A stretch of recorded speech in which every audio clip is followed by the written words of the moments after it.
Greetings, Dr. Beckett. Welcome to the Quantum Leap podcast. Theorizing that one could time travel within his own lifetime, Dr. Sam Beckett led an elite group of scientists into the desert to develop a top-secret project known as Quantum Leap. Pressured to prove his theories or lose funding, Dr. Beckett prematurely stepped into the project accelerator and vanished. In the blink of a cosmic clock, I went from quantum physicist to Air Force test pilot, which could have been fun if I knew how to fly. Fortunately, I had help. An observer from the project named Al. Unfortunately, Al's a hologram, so all he can lend is moral support. Anyway, here I am, bouncing around in time, putting things right that once went wrong. A sort of time-traveling Lone Ranger with Al as my Tonto. And I don't even need a mask.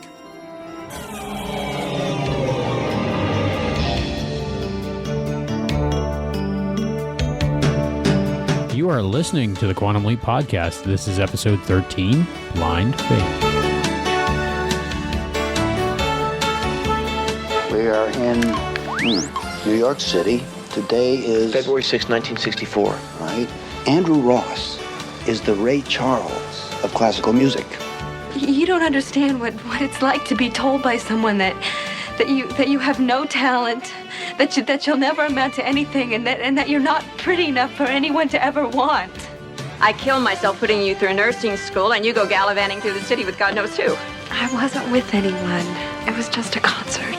And when you flunk your finals, it will be more than just a concert, won't it? And when you wake up 20 years later, and you realize that you're no longer young and good looking, but you're tired and you're worn out from trying to support that baby, it will be more than just a concert, won't it? According to Ziggy, Andrew's concert was a huge success. It won't be now. And, oh boy, after the concert, Michelle was strangled in Central Park.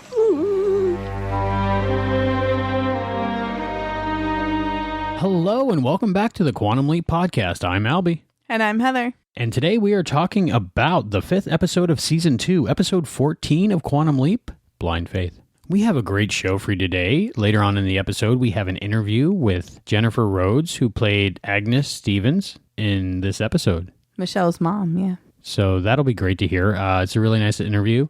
Hopefully she was nicer in person than she was in the episode. Oh my goodness, yes. Nothing like her character on Quantum Leap. She was more like her character on Charmed, Grams Hollywell. Oh, I like that show. It was a really great opportunity to get to talk to her, and she was a really nice lady. So what did you think of this episode? I liked it, even though it was kind of simple. Not a lot happened. There was a serial killer. There was the Beatles. There was a verbally abusive mother. But all in all, not a lot happened. But I still liked it. It was really good. It was also only a, 2-day span? Yeah, he was only there for a short time. It was a cute story, though. I like the dog, Chopin. He was awesome. Wasn't he? So what did you think of this episode, Heather? I liked it. Like you said, it was a simple episode. I mean, there really wasn't any huge social issues, but it was a good concept for an episode. And I like that they kind of touched on the Beatles a little bit, like in the background, you know? They kind of were like, yeah, the Beatles are coming to town, but I liked watching Sam slip up. I was getting so mad at him. I'm like, just close your eyes, like the whole episode. So it was fun to have like that frustration towards him in like, dude, you're killing me. Just close your eyes and pretend you're blind and stop looking at things. Yeah, you have a dog to lead you around. You don't really have to keep your eyes open. Well, I mean, walking, I'd probably keep my eyes open, but he did good with the sandwich and the mustard. He did good. By then, he was catching on. He was like, okay, I should feel around for it, not just pick it up and eat it. But he also asked where his mustard was and then said she hadn't eaten her sandwich and said she had a beautiful smile all in that time period. So he was like, it was coming and going, the knowledge of being blind. He was really good in some parts, but really not good in other parts. Yeah, like he probably shouldn't have said something about the mother being there. I guess you're not used to being blind. I remember reading behind the scenes information about Glee, and it said that Kevin McHale, who plays Artie, would tap his toes to the music when he was in the wheelchair. So I guess you kind of don't realize the limitations on something like that. So, but still, close your eyes and pretend. Yeah, close your eyes while you're reading a dog food box out loud. I have problems with that scene too, but that's mostly Al that I had problems with. I'm sure we'll get there. I do have a lot to talk about with this episode though, so. We do have a lot to talk about after the episode recap. This is Season 2, Episode 5, Blind Faith. Written by Scott Shepard, directed by David Finney.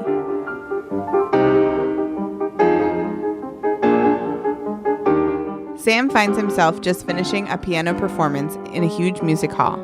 As the audience bursts into applause, Sam has no choice but to stand up and take a bow. He notices a dog at his side barking at him, realizing he is wearing dark glasses, and concludes that he's supposed to be blind. A woman offstage, his assistant, Michelle Stevens, calls over the dog Chopin. He drags Sam along with him, and she congratulates Sam, referring to him as Andrew. The crowd calls for an encore while Chopin growls at Sam, sensing who he really is, and Michelle is surprised that Sam isn't going out for the encore.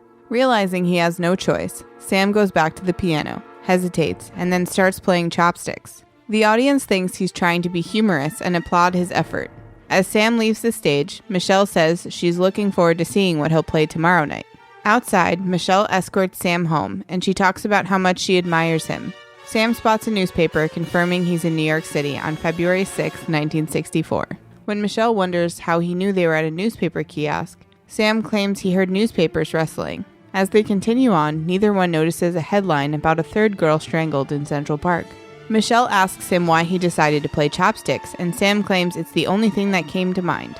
They go to Sam's apartment building, and she says her mother wants her home by midnight, and that she hopes Sam will like her mother. She kisses Sam on the cheek and says goodnight. A French woman comes out with her dogs and takes them for a walk, as Sam realizes he lives in the building as well. He confirms what apartment he lives in and starts to go in, and police officer Peter O'Shannon comes out of the neighboring apartment on his way to work. He complains about the fact that police are working double shifts to protect some British rock performers in town. Peter feeds Chopin some peanuts, and Sam goes into the apartment. Michelle takes the bus home and removes some hidden books from behind the fire hose. Her mother, Agnes, is waiting and complains that Michelle didn't call and is running late. Michelle claims she was studying and was out with friends.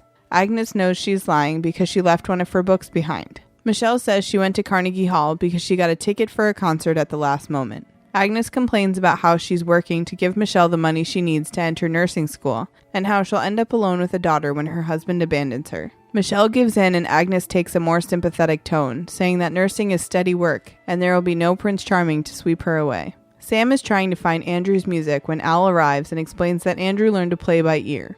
Al checks his hand link and confirms Sam is in New York 3 days before the Beatles played the Ed Sullivan Show. Andrew's concert will be a huge success, but afterward Michelle is strangled in Central Park.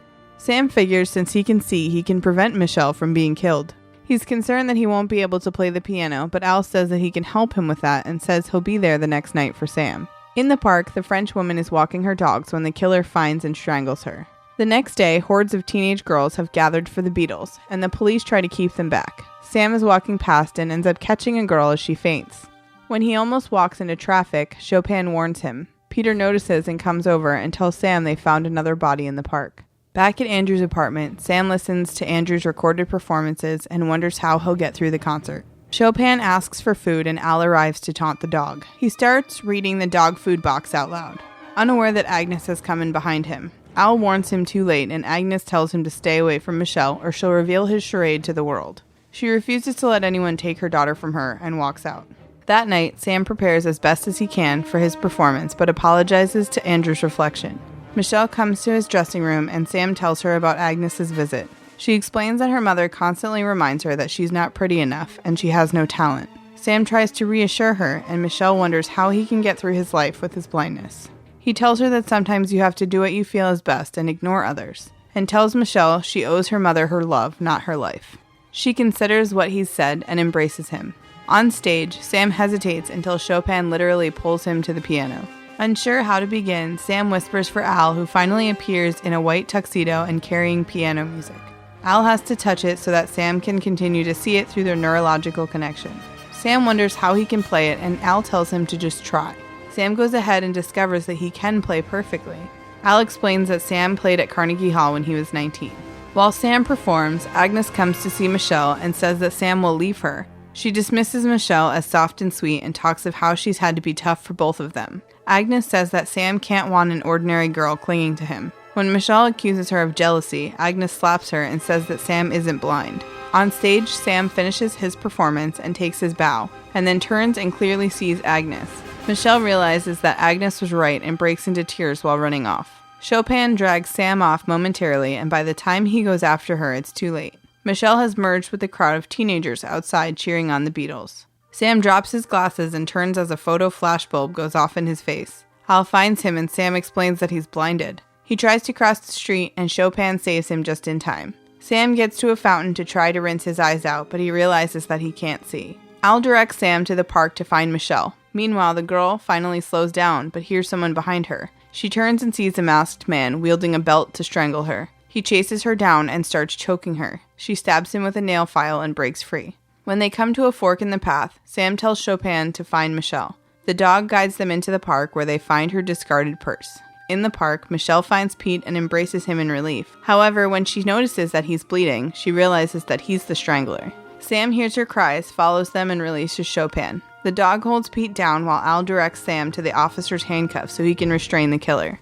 As the police take the deranged Pete away, Agnes arrives and blames Sam for endangering Michelle. Sam has already provided a cover story for how he recognized Agnes by her perfume. She lights a cigarette and thrusts the lit match into Sam's face, but he doesn't react because of his temporary blindness. Agnes believes she's been wrong all along and walks away. Sam tells Michelle to go after her. Once she goes, Sam starts to regain his eyesight and can make out Al at his side. Sam wonders why he's still there, and Al says he may not have saved Michelle's emotional life yet. Realizing what he means, Sam goes over and says that Michelle loves her, so much she'll sacrifice her life for her mother. Agnes insists that she loves her daughter, but Sam warns that it's a smothering love. She asks Michelle what she wants to do. When it becomes clear what Michelle wants, Agnes says that she has her own life and Michelle could do with a little independence. Michelle embraces her mother while Sam smiles and leaps.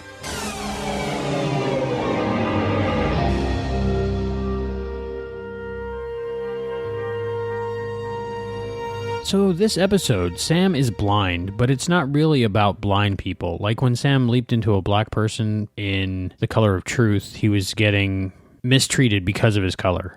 But Andrew Ross, nobody's being mean to him because he's blind, so it's not really about him being blind.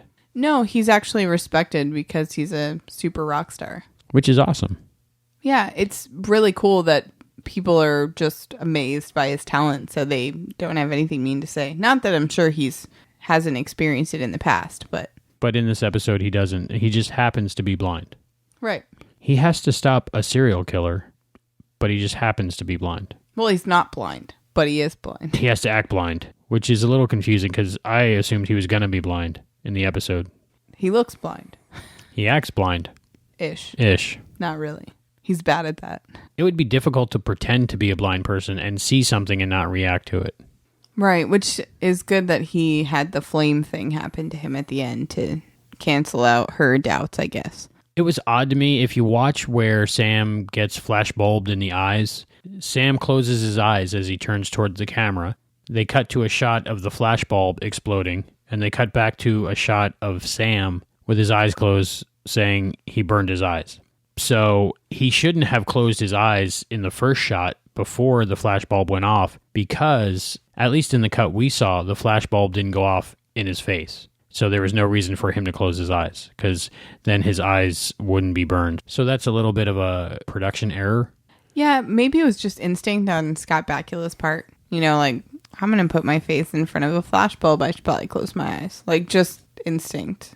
But they didn't catch it and make him redo it. If I edited the episode, I probably would have took the last couple frames out. Because it's okay that his eyes are closed after you come back from the shot of the flashbulb, because if something flashed in your eyes, you would shut your eyelids. You forget that this was in low def and they probably couldn't see that his eyes were closed. Oh, good point. We watched it on the UK DVD. We watched it on the HD DVR. And we watched it on the Roku from Netflix. They were all pretty similar. Yeah, I didn't notice any difference. Yeah. I liked when Sam played chopsticks, and I thought that was really funny. I was pretty impressed that he could play chopsticks. That's really Scott Bakula playing chopsticks. And then later on in the episode, it's Scott Bakula playing all the music, and it's really good. Scott Bakula can really do anything. What was weird about that is how old is his character? Because he's done everything. He must have started like astrophysics as a 3-year-old. He was probably like a Doogie Howser or Wesley Crusher, where he was way advanced at a young age. So he was able to do more than the normal person. Yeah, but I mean, he knows all of this stuff, just like Al. They must have lived 300 years before the episodes because they know everything about everything and have done everything. It'd be boring if it was like, what do we do? I don't know. Al was just like, I don't know. You don't know how to play piano. I don't know how to find sheet music. I think we're screwed. It would definitely be a little bit more interesting, I think. Maybe. I wonder. I don't think it would be boring. I think it would be like, oh no, what do we do? Well, there's 5 seasons. We're at the beginning of season 2. So maybe as we go on in one episode, both of them won't know what to do. That would be interesting. I guess we'll see. Well, you probably already know, but... No, specifics like that I really don't know. Like, I knew the blind episode was coming up, but like I said, I thought he'd be blind, so I don't remember it that well. When I saw the preview for this one, I'm like, okay, so he's blind, but he looked down and saw his hands from his point of view. So that was weird. Supposed to be blind. I want to talk a little bit about Michelle. Her pants, if she wore pants, would be on fire. Liar, liar. All she does the whole episode, besides, of course, suffering from the verbal abuse from her mother, Agnes, is lie and lie and lie to everybody. She lies to her mother. She lies to Andrew, Sam. She lies to Chopin, I think, even in one part. Well, you've never lied to your parents? Oh, she's not really a kid anymore, so she shouldn't be lying to her mom. Right. She's what? She's over 18 at least. What? I'm thinking 20. Yeah. 21. Well, the thing about that is, again, you had perfect childhood. So I don't know if you listeners know that already, but Albie had a perfect childhood with perfect parents. Everyone with a perfect childhood, raise your hands now unless you're driving. See, it's not just me. It's a bunch of us. I don't know if they know. Like, would you know if you had a perfect childhood? Unless yes. you compare it to someone else's. No, I think you would know. See, I didn't think mine was that bad. And then I grew up and was like, oh. I mean, whatever. My mom did as best as she could with what she had, I guess. But yeah, this lady, I think she means well. Agnes. I don't think that she knows the damage that she's causing. I think that she really just had a hard life and doesn't want her daughter to experience that. You know what I mean? Like, I really don't think that she's trying to harm her daughter. She just literally doesn't know that she's doing it. She's being overprotective, maybe? Oh, yeah. Majorly. But it's hard because I have a young daughter, and it's hard to let her, like, go do things when I know that she could get hurt. Like, play on concrete, because I just envision her, like, falling and scraping her knee or bumping her head or breaking her skull open. So it's hard because you have to let kids play and you have to let your daughter go to college and you have to let them go and you have to let them do things. But it's hard because you know how scary it is out there. You know the possibilities. You know how bad it could be. So you want them to have a better life. You want them to not get hurt ever. So I think that she had good intentions. She just went a little too far. She kept her too close too long. Sam put it well at the end of the episode that she was smothering her. Instead of mothering her. Hey, it rhymes. Mm-hmm. But I mean, she really did love her daughter, but she just needed to give her some space. Agnes, I think, had a really rough time in her life, and she was projecting that on Michelle, I think. Well, and it sucks because she was blaming her basically for being born. Right. And saying, you ruined my life because from the age of 2, I had so much responsibility taking care of you because did the husband leave? Mm-hmm. The father left. But no matter what happens in that situation, it is not the child's fault. She obviously had some issues prior to the baby being born. And blaming your kid for being born... They're the only one who didn't have anything to do with it. I mean, they didn't. Well, they did swim upstream and win the race. Well, right. But other than that, no. I don't think that's a conscious effort, though. No, I have no idea. I don't remember. I really don't. Me neither. I don't know. It's weird because I've actually seen that done before. I've in movies and in TV shows where the single mom is like, I don't want you to go through all the horrible things I went through, and the daughter or son or whatever goes, really, I was that bad. I think it just comes out wrong. Like, the mom really does want good for the kid. They just are blind to the fact that they're causing more harm than good. I can kind of understand Agnes being overprotective of Michelle, but what I can understand is telling her that she's not good enough, she's not smart enough, she's not pretty enough. She's a gorgeous lady, and there's no reason that her mother should give her a complex about not being attractive when she's very beautiful. I also think her mom is jealous of her. Ah. And Michelle even calls her out on that. I mean, she got pregnant young, I'm assuming, and didn't get to do all the things that she wanted to do. So now Michelle's young and Michelle wants to do all these things, and Agnes is telling her she's not good enough to go be a star because there's no concrete success in stuff like that. So I don't know. It's weird that parents think like that and can say those things to their children. I mean, I don't have a teenager or an adult child, but I can imagine how hard it is to watch them make mistakes and not be there to fix them before they happen. The part where Agnes comes backstage and is talking to Michelle and saying, look at him, he's a star. You're not good enough for him.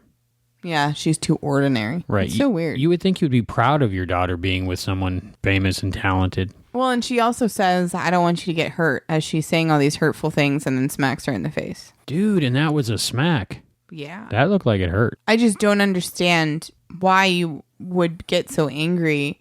But like I said, I've seen this so many times in movies and TV shows that obviously this is a real thing. So it happens a lot. Is this maybe part of the moral or message of this episode, the parenting of Michelle? I think that if you're this kind of parent, you don't know. Would this episode maybe help you realize that you're doing this to your child? One would hope. I guess that's the point of this episode, maybe. Yeah, I guess so. Sitting down to record today, I was at a loss for finding any message in this episode. Yeah, definitely, if you love them, let them go kind of thing. It's got to be hard. I don't even want to think about it. To me, overall, the episode was really good. Things that I saw in this episode that maybe dropped it down a notch for me was it looked a lot like they were trying to save money in this episode because they were in the same backlot corner that they were in the previous episode, What Price Gloria, and the same corner that was in Double Identity. And I'm sure we'll see it in multiple episodes, but they were just in the backlot corner set. Is it bad that I didn't even notice that? No, it's good. That means you're into the story and you're not noticing the buildings behind the people.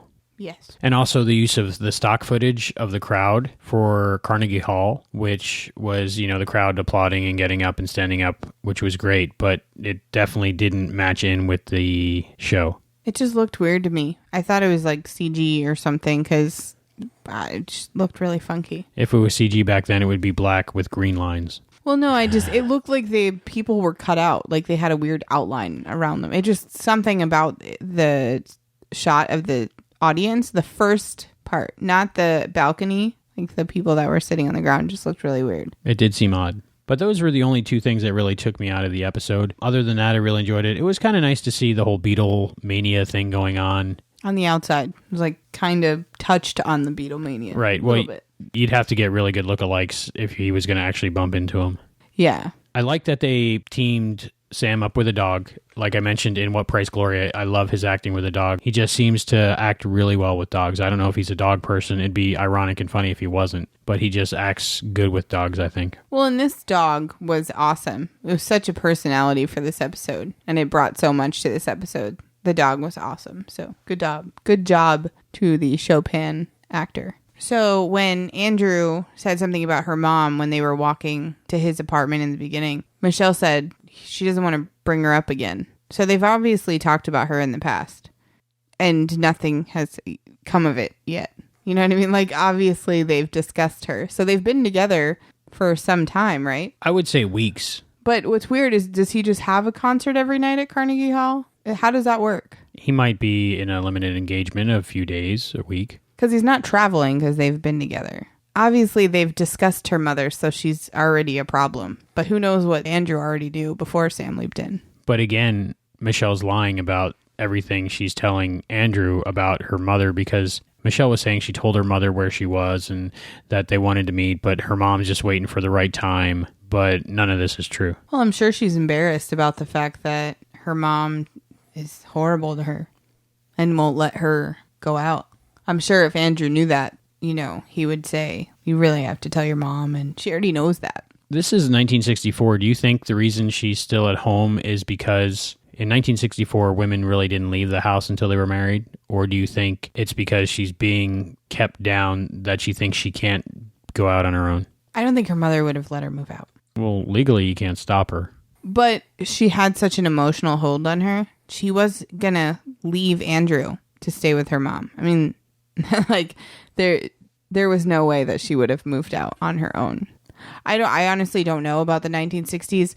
What about last episode? Wasn't that in the 1960s and the two girls lived in an apartment by themselves? So I guess it depended on the situation, but it was more about the relationship between Agnes and Michelle than the times. Yeah. I mean, I'm sure that if that happened in today's society, the daughter would still be living at home. I could see that. The actress who plays Michelle, Cynthia Bain, I thought she was really good in this part. One thing I noticed is probably because of all the emotions she was going through in the struggle, she chose to, when she said the lines, I don't know if they were read as written or she just did it, but she repeated a lot of words. Not like a stutter, but just like to emphasize them. And I didn't realize it till I was pulling audio out of this episode for the podcast, that she says every word twice while she's speaking. I did not notice that at all. But like you said, you didn't notice until you were pulling the audio out. Kind of like Michael J. Fox does, and you don't notice it, but it makes it more realistic because it's like how people talk. You know, they speak what they think most of the time, and that's how people think. Like you just said they twice. Exactly. Or did I edit it out? So the French lady who gets strangled. I knew she was going to get killed when I saw her because it was sad. But I thought she was going to get killed the first night. She's walking her dogs in heels. I'm not French. I know that they're fashion forward. But ouch. I know that my grandma worked in New York City when she was like 20. And she had to walk multiple blocks or miles or whatever in high heels. And I just can't even imagine. But that's just what you did back then. I know now that you probably wouldn't see as many women walking their dogs in high heels. I just can't imagine the pain that you would go through just to walk your dogs in high heels, like sneakers. Josephine, Napoleon. Yeah, she's a little French. So the French lady gets killed, and she lives in the same building as Andrew and Pete.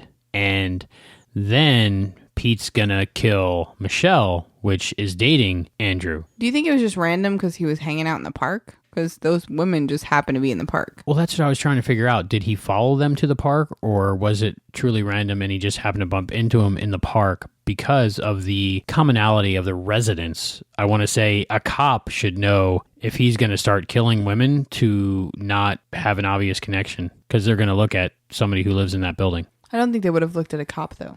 With Pete, do you think that he had the peanuts on him for his horse? Or do you think that he had the peanuts on him to lure French lady's dog or dogs away from her? Because he obviously gave them to Chopin. So I wonder, because he's in the same building, if he had a habit of giving the peanuts to those dogs too. I had no idea dogs liked peanuts. Pretty sure they probably shouldn't eat them because of the shells. Actually, when I eat peanuts, sometimes I eat the shells, and it's perfectly fine. Why? They're good and salty and crunchy. That's like eating the banana peel. You're not supposed to eat banana peels? Ew. No.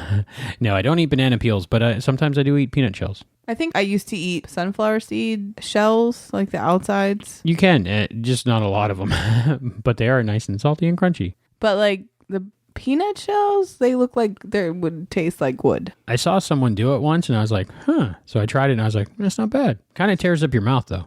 Yeah, I'm sure. I'm sure. But when you're a dog, you're like, what, am I going to peel these and then eat them? I guess. And Sam's like, spit out the shells at least. Elephants eat them whole, don't they? I actually don't know. I mean, I'm assuming, but I thought they spit out the shells for some reason. Oh, maybe. Maybe in a cartoon. I don't know, in real life. Their noses are so good that they can just shell peanuts. Hey, they can paint pictures. Who knows? This is true. This is true. But yeah, what do you think about that? Do you think that he had the peanuts for the other dog, or do you think he had them for the horse? Why was he carrying peanuts? I think they were for Chopin. He just had peanuts on him for Chopin? He might enjoy peanuts. Eh. One of the ladies that he likes might have a peanut allergy. Easy way to kill him. Well, he's the strangler, not the peanut attacker. I will kill you now with my peanuts. You better be careful what you say there. Pete definitely has some anger issues. Yeah, he's angry about everything. Beatles, the Brits, the girls, things people say. Women. He's definitely not all there.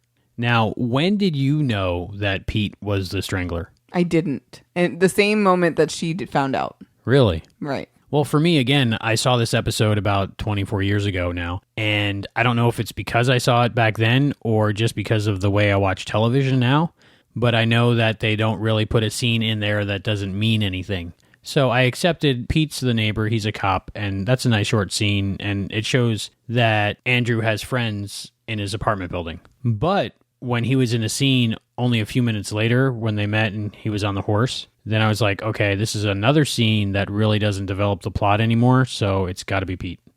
I assumed, because he was a cop, that he was going to end up helping Sam catch the killer. Like, I just thought the killer was going to be some random person, because that happens sometimes where they like the killer is just a masked person and he gets arrested and he's not really part of the story.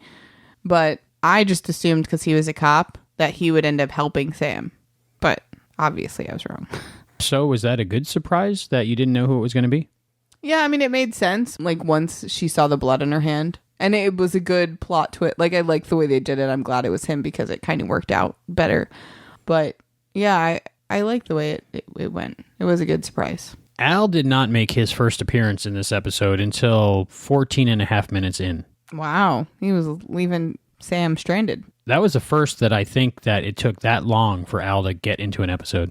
Maybe he was having fun with his ladies. Well, I know in the pilot episode, it starts out with Al driving, so he's maybe progressively getting later and later in an episode. That'd be bad. 'Cause I enjoy Al. I wonder, maybe he was sleeping. Who knows? Like, maybe the time was just off a little bit. But he can't be there 24 hours a day.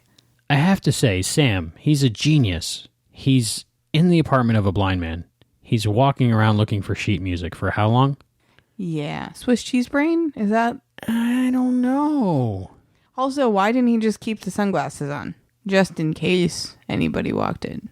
He wasn't good at playing the blind For role. me, those sunglasses looked really dark, like special blind person sunglasses. I don't know if there are such a thing. He could still see A little through bit, them yeah. because he saw Agnes and he saw his hands and he didn't play the blind man very well. I mean, I guess you don't have to wear the sunglasses at home. My understanding is just so you don't freak people out with your eyes looking all weird in every direction. And if that's the case, why didn't Agnes see that his eyes are all crazy going in different directions? Like, Right, but he was still reading, so he might have had some vision.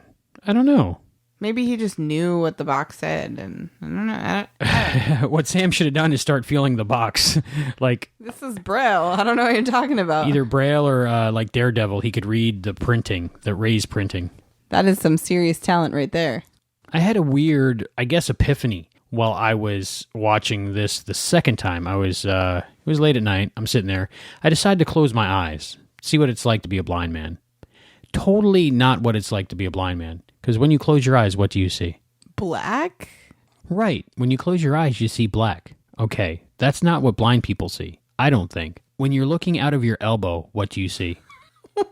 Follow me with this. When you're looking out of your elbow, what do you see? I guess nothing? Exactly. And that's what blind people see. And that was the epiphany I had. That they're not walking around seeing black. They're walking around seeing the exact same thing that our elbows see. Think about that. That's insane. That's crazy. But it puts it in a different perspective, right? Yeah. So like there's Nothing. just no input to the brain. Exactly. There's no sense of vision. For most blind people. People have certain kinds of blindness. When they have brain damage to the back of their brain, they can't consciously see things, but other parts of their brain can still see things if their eyes function. So they can tell if someone's smiling or crying by their face, happy or sad. They can move out of the way of objects, but they can't see them at all, and they don't consciously know they're there, but other parts of their brain still does. That's super weird that you thought of that, because a question threw me about the elbow, but I'd like to know. I'm sure we have some blind listeners, and if you're a blind person, let me know if I'm right or wrong or totally off base with that.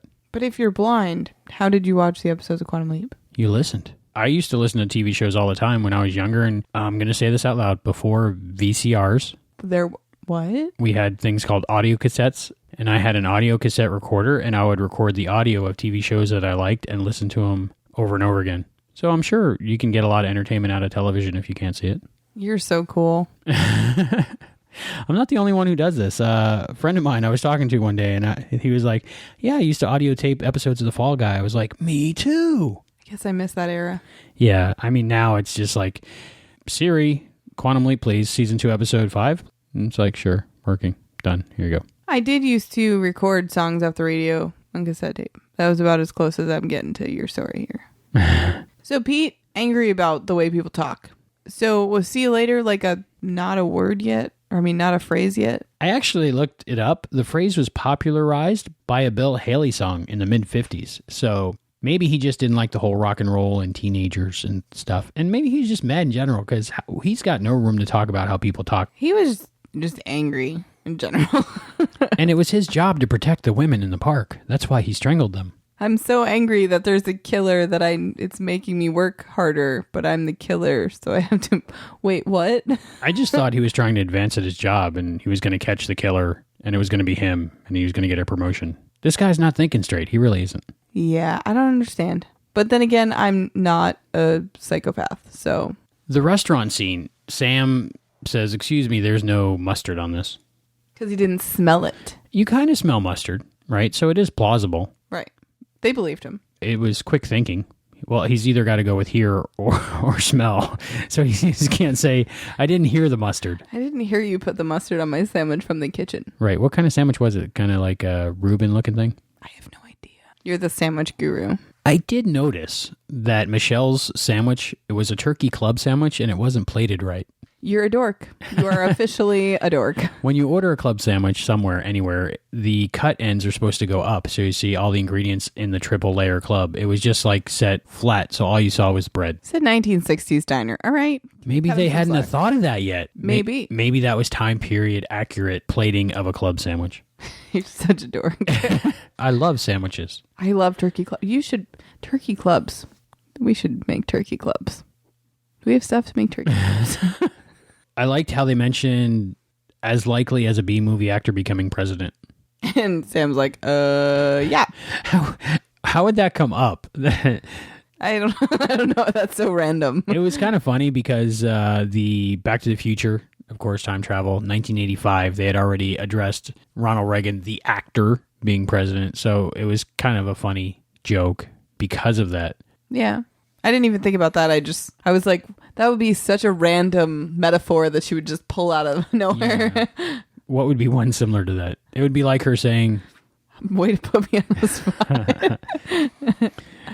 That's like a Triffid becoming a senator. No? I don't even know what you just said. That's like a Triffid becoming an Olympic judge. What's a Triffid? It's a plant that eats people. Oh. Random. Yes. I see what you did there. But Ronald Reagan was still very popular at the time, so of course they're going to mention that kind of stuff. Is it bad that I didn't know he was an actor? Ronald Reagan? Like, I mean, I knew he was a president before I knew he was an actor. I'd say you have to be an actor to be a politician, but that's another subject. I was like, that's totally not the same thing as what I'm saying. Okay. But I mean, like, I knew him on the list of presidents in school before I knew he was an actor. Me too. He was an actor a long time before I was around, so... Oh, that was before your time? I have no idea how old you are. In relativity to Ronald. In podcast years, I'm only about 5 or 6. So I got a ways to go. But I mean, I didn't know if it was... No, he was president when I was 10. Uh-oh, I gave my age, I think. You're old. So I didn't know he was an actor until I watched Back to the Future. That's probably where I learned it too. Most of us. I noticed that Michelle had clip-on earrings, and so many women in Quantum Leap have clip-on earrings. I don't know if that's because a lot of women wore clip-on earrings back then, and they're trying to be time period specific, or a lot of the actresses just didn't have pierced ears, or it was the costume designer or wardrobe department that just had a thing for clip-on earrings. But just weird things I noticed, like an inordinate amount of clip-on earrings. I just thought everybody had their ears pierced. I'm sure a lot more people wore clip-on earrings and had their ears pierced because it was probably a thing you didn't do. Other little weird things I noticed. Andrew has a picture of himself sitting on the piano. He probably didn't put it there. You don't think so? Do you see him framing a picture of himself? Well, that's what I was wondering. Do blind people have pictures? My thought on that is he didn't decorate his own apartment. All right. It's pretty sparse. There's not a lot there, but I did notice a picture of himself. Yeah, that's kind of weird. Maybe somebody put it there for him. I think it's awesome and pretty amazing that Andrew lives by himself and takes care of his dog. It's not easy to take care of your dog when you can see. But I mean, he doesn't have like a caretaker or anything. Very self-sufficient. Yeah. I mean, I'm not saying it's impossible or they shouldn't be able to. I just think it's awesome that he lives alone and can function and do all that stuff and take care of a dog. Obviously a very smart and capable man. Oh, yeah. I can hardly do that. So go him. Speaking of the dog, Chopin, I thought it was interesting that he knows that it's not Andrew, that it's Sam, because animals can see Sam. But he's really cool with the whole situation. He's like, okay, I like Sam. You know, he feeds me. I'm his buddy. This is cool. I wonder where Andrew is, but, you know, I'm not afraid of Sam and I don't want to run away from Sam. Yeah, he still tries to save Sam. And I like the part where he looks at Sam and then looks at the reflection of Andrew and then he looks back at Sam.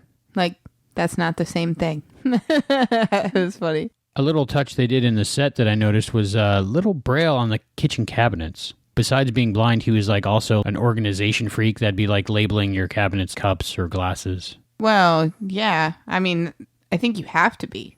Or else you'd open all the cabinets and try to find it again. Right. One of those things where you have to keep everything in its place to find it again because you can't just look around the room. I just can't even imagine how hard that would be. One of my favorite scenes in this episode is when Sam is reading the dog food box and Agnes walks in and catches him reading the dog food box. And also in that scene is Al. Going, Sam, Sam, Sam. Why are you like, hey, buddy, there's a lady behind you? Yeah, or even Sam, stop reading or something. Sam, act blind. But he didn't.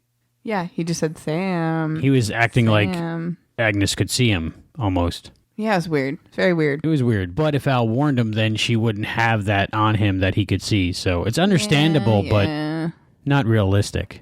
Yeah, I'm thinking Al should have been like, yo, stop reading. Act like you're blind. It's one of my favorite scenes because Dean Stockwell and Jennifer Rhodes have dialogue that overlaps each other, and both of them are having dialogue with Scott Bakula that has only a singular dialogue, but with double meanings for both of them. They did really good. Yes, really good. So that kind of made up for the fact that Al didn't warn Sam enough for me. Oh, yeah, it was still a good scene.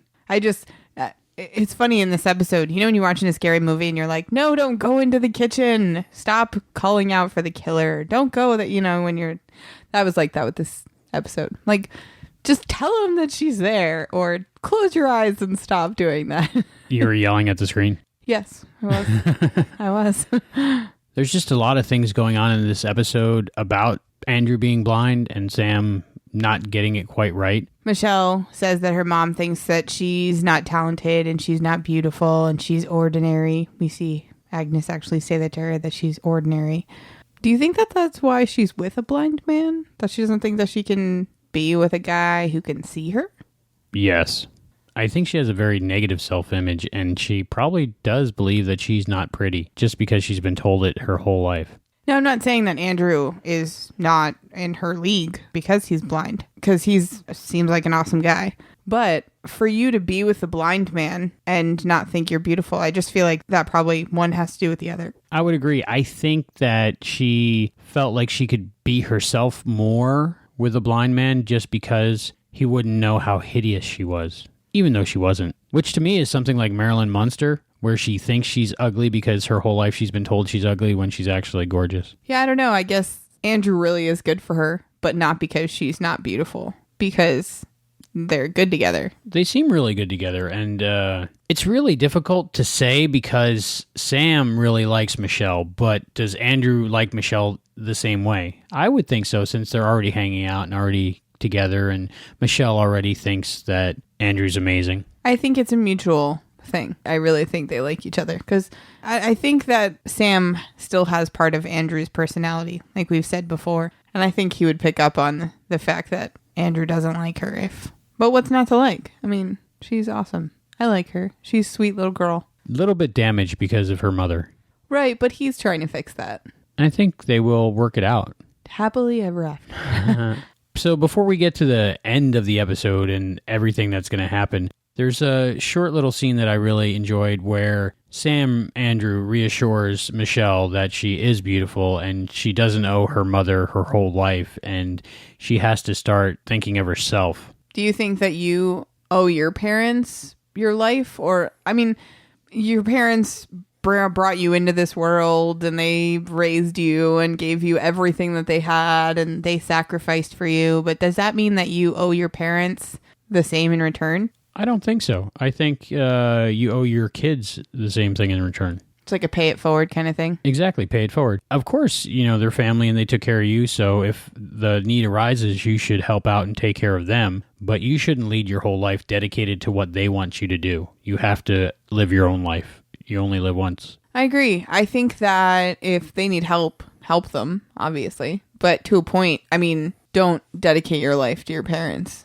or it's kind of wasted, I think. Right, and I think any parent that puts in all that work would just want their child to be happy and succeed. Being a parent's a lifetime commitment, so you help them the rest of their life with whatever they need. Without throwing it back in their face. Or demanding repayment, yes. Right. So again, Agnes, I think, was wrong there. I also like the part in that little scene that Sam says, sometimes I feel like a scientist in the middle of an experiment that no one else believes in. It's a little play on words there. Well, he really was, but Yeah. I don't know how that applied to the real life Andrew. Why would Andrew be saying that to her? Because being blind, he feels like he's in a science experiment that no one believes in. Because that's what he was saying that to being blind. Oh, okay. I couldn't figure that out for the life of me. I was like, why would Andrew say that? I wasn't thinking he was blind. I just thought it was funny that Sam was relating to her when he was trying to make it sound like Andrew was relating to her. So how did you think that Al was going to help him? I know you'd seen it a long time ago, but... That part I didn't remember. I thought Al would probably maybe do the thing like he did in Genesis where he said, okay, take the stick like this and have like hands playing the piano for him. Turns out Al can't play piano, though. No, but he can hold piano music. Right. That was the first time we kind of saw that. Well, I guess he had that scroll with the Egyptian letters on it before. But we didn't... it was the first time that they showed like it disappeared when he let it go and then... So the rules right now are Al has to be touching something in the imaging chamber for it to appear. Well, I guess that would explain his clothes. Otherwise, that would be silly. They'd be a little closer then. Again, Scott Bakula really playing the piano and doing an amazing job. I had a chance to just listen to that whole middle segment where he is playing the piano. Watching his fingers, it's really him, and the music is beautiful. So great job, Scott, again. Yeah, he's kind of amazing, huh? He's like a infinite threat. So like a triple threat, but more? But infinite, yes. They picked the right guy for the role, I think. You know, it's funny, speaking of that, I actually went on Pinterest and I was looking up Scott Bakula, and they have so many pictures of him a lot of the times with his shirt off, and there's a lot of mention of Quantum Leap on there, but there's so many Scott Bakula fans out there, and people are like, I just pinned this to look at him. He's not a bad-looking guy still. I mean, this is 25 years later, and he still looks good. Yeah, he aged well. So Al mentions that Sam played at Carnegie Hall when he was 19. It was 1972, our researcher tells us. That's pretty cool. I've actually been to Carnegie Hall. I went to a rehearsal there. It was amazing. How do you get there? I have no idea. My grandma had tickets. I was maybe 7. I don't know, but it was just like the coolest thing ever. No. Huh? The answer is practice, practice, practice. Oh. I've heard that before. I just didn't even connect the two. But he also makes a comment about sequins and a candelabra. Is that a Liberace reference? Oh, yes, obviously. Liberace's probably the most famous piano player, I think. He was the most flamboyant, obviously. And it's really cool that they mentioned that because Scott Bakula was just in that movie that won all the awards behind the candelabra, all about Liberace. I had no idea who was in that. Yeah, he's totally in that. He had to grow a mustache for it. I don't like him with a mustache. I really don't. Why didn't we watch that movie? I haven't seen it for sale yet on Blu-ray. Huh. I figured it would have been out by now. Maybe it's on Netflix. Maybe. I don't know. Everybody go watch the Liberace movie. Scott Bakula's in it. It's called Behind the Candelabra. And did you know Dean Stockwell was in The Secret Garden? I had no idea that either. That one I did know. My grandma is in love with Dean Stockwell and told me that he was in that movie. A lot of grandmas are in love with Dean Stockwell. He's their generation Scott Bakula. Hey, there you go. Another part of the scene that stuck out to me is the mom definitely has a smoking problem. As in she doesn't know how to smoke? Well, no. Well, but the fact that she wouldn't stop smoking just because of her attitude, because people treated her wrongly when she was the one who was wrong for smoking. She's a little rough around the edges. But as soon as the guy walks away, she lights up another cigarette. It's like she couldn't stop smoking. In every scene, she's smoking a cigarette. I did not realize until after my conversation with Jennifer Rhodes that she didn't inhale at all during this episode. And she elaborates on that story later. But now that I watch it back, it's obvious. And I can't believe I didn't see it. I don't smoke, so I guess I didn't really pay attention to that. But once you pointed it out to me, it is kind of obvious. Miss Rhodes was concerned that people wouldn't believe she was really smoking, but I didn't notice it at all until after she mentioned it. Me neither. It's one of those things I think we're all more critical of ourselves than other people are. Oh, yeah. Usually when you make a mistake, nobody else notices but you. I think she did a really good job on the show. Luckily, Sam could read music and play the piano, so the concert worked out fine. But then, as Sam was walking off stage, he saw Agnes and said, "Mrs. Stevens." Whoops. Yeah, that was pretty bad. And then Chopin dragged him back on stage, so he couldn't even really go after Michelle until afterwards. And then the whole flashbulb thing, and then he was really blind. Did you like how they did that blind point of view with the stars and streaks coming towards him? Yeah, that was kind of cool, because you could kind of see what was going on in the background. Yeah, like Dean Stockwell there just standing there, kind of. Mine, when that happens to me, or light up, like, I've never had a flashbulb. So how often do you put your face into a 1950s camera? Let me rephrase that. All right. If I ever had like a bright light shine in my eyes or something like that, it still kind of distorts your vision. Obviously not that bad. But mine's kind of like, if you close your eyes, it's like black with all these weird colored blocks. I don't know what everyone else's looks like, but that's always what I think of. I don't know. Does yours look like that too? If you get like here, go look into that light bulb right there and tell me what you see. No, I would just see spots probably, but Yeah. not like a really cool blue hue and No. different streaming stars. But, you had to do something. Maybe that's what the director saw when he would get a flashbulb in his eye. I don't know. We can't say it's wrong because I've never experienced that firsthand. Right. But Al insists that he goes to the hospital. Now, I understand with what Hayden said that it's Sam's body physically, but it's Andrew's aura. So everybody sees Andrew. Right. Now, you tell me how Sam is going to go to the hospital as a blind man and say, "I can't see. Help me. My eyes hurt. I can't see." Like, I never thought of that. Because he would be in the emergency room and they'd be like, "Sir, the reason you can't see is you're blind." right. Like, you're the famous Andrew Ross and everyone knows you're blind. You're on the cover of this magazine and it says you're blind. Yeah. So I don't know how Sam was going to go to the hospital and get that fixed. Like, a flashbulb exploded in my eyes. Sir, how do you even know that you're blind? Like, I understand Al being concerned for Sam, but that doesn't make sense now that you bring it up. But it's one of those things where if you don't think about it while you're watching it, you're like, he should go get help. Oh, but he has to help Michelle. I don't know. I just kept thinking, how is he going to get help? He's a blind man.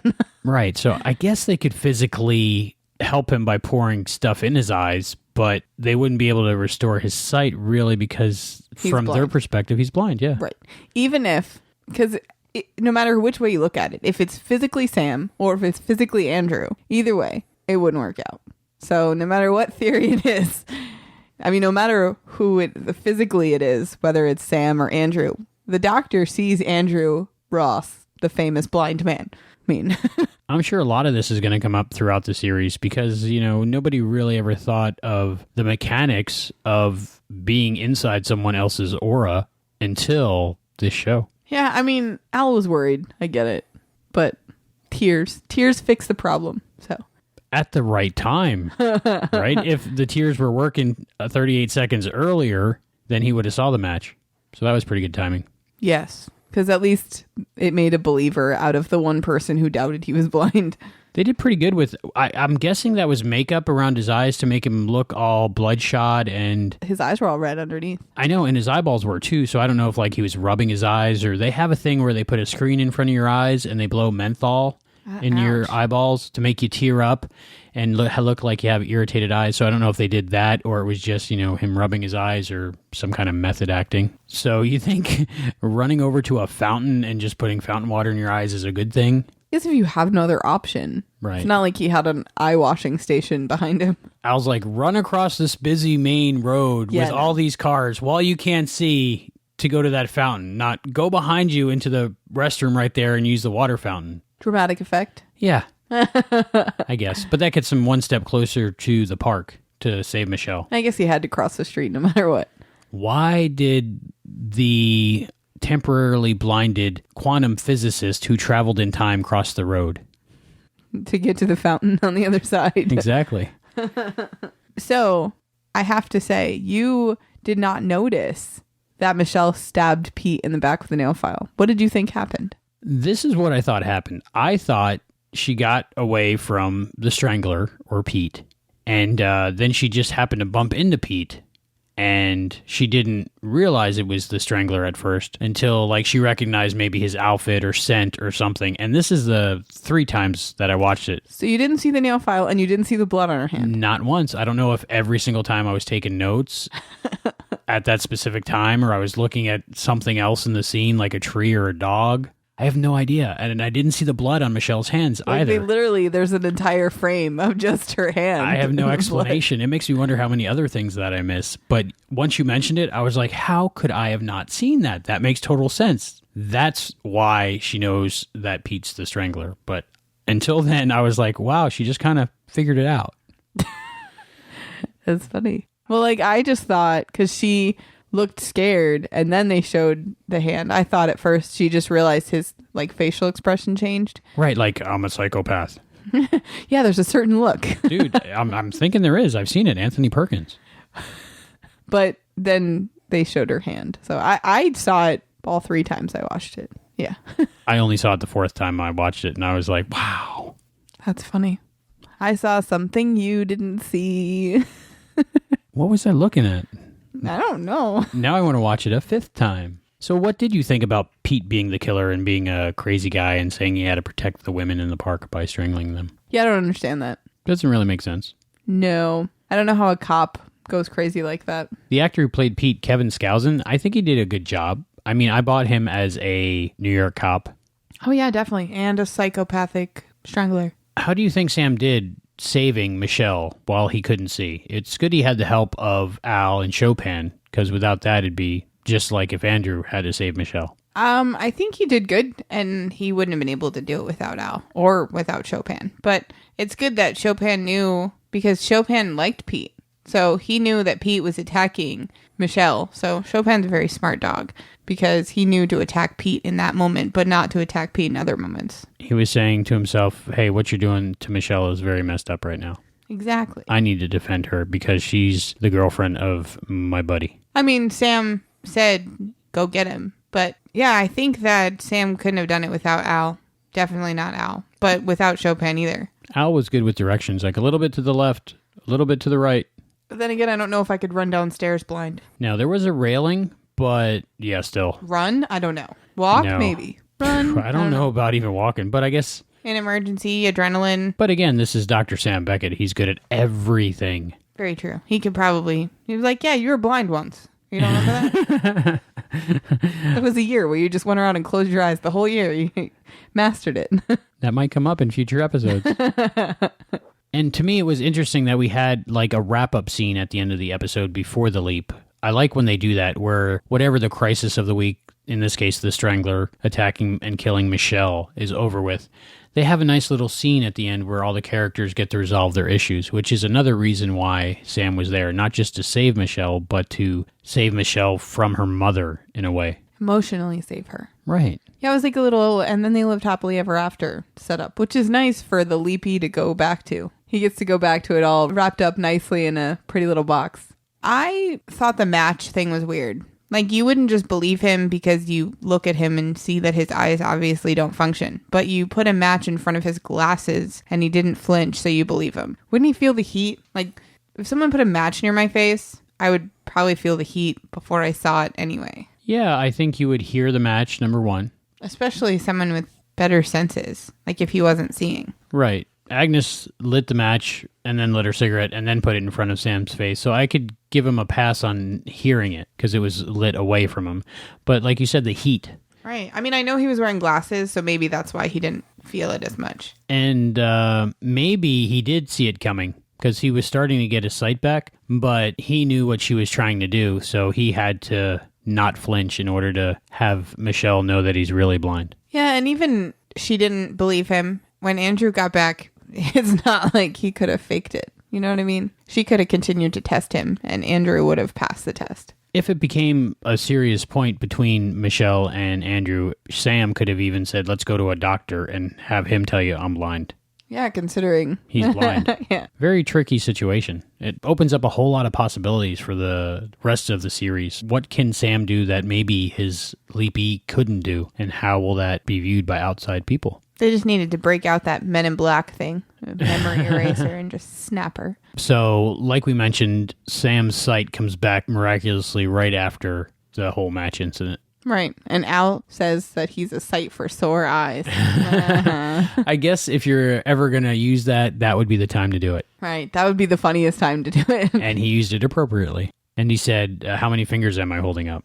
And Sam says 4. And I was like, yeah, close enough. Close enough. That was funny. I chuckled a couple times. I saw an internet meme once. I was like, when you hold up 3 fingers, all I see is this. And it was like just a blurred picture. And it was like, I don't see this. And it had like 95 fingers. It's like, I don't know what you think I see, but it's just a blurred vision of. But Al was moving his fingers back and forth too. So. Yeah, so it might have been. And with the comets and the streaking stars, the more you know.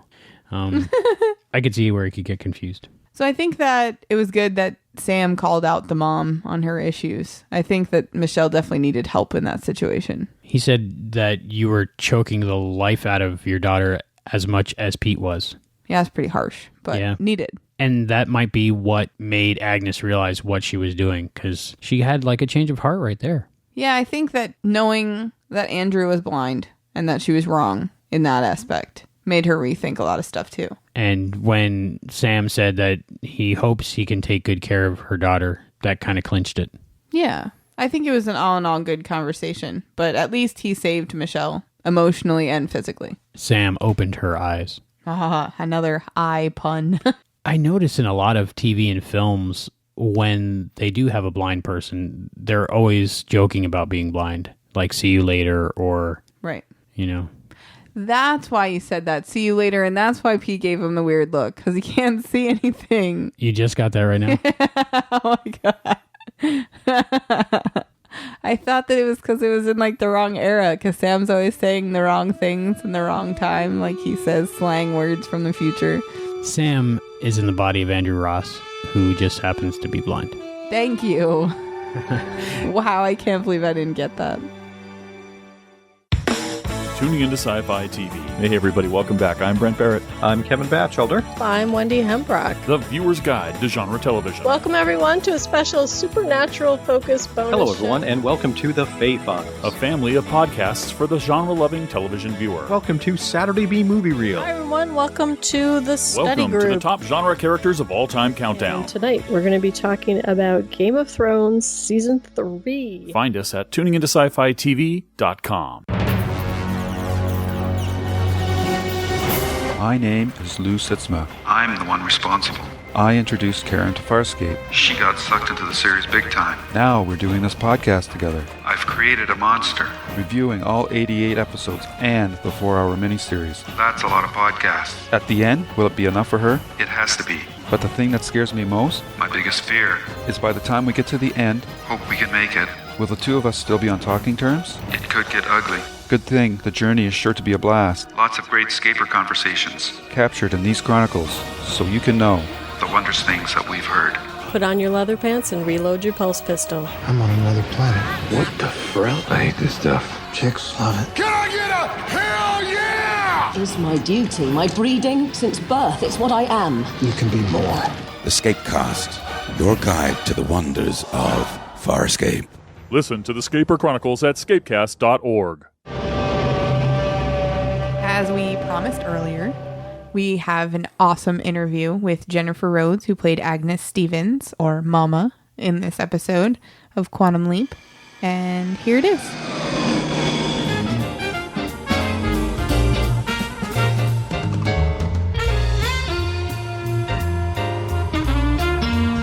Jennifer Rhodes' career spans 4 decades. One of her first Hollywood jobs was a small part as Robert Wagner's secretary in the Paul Newman-William Holden blockbuster Towering Inferno.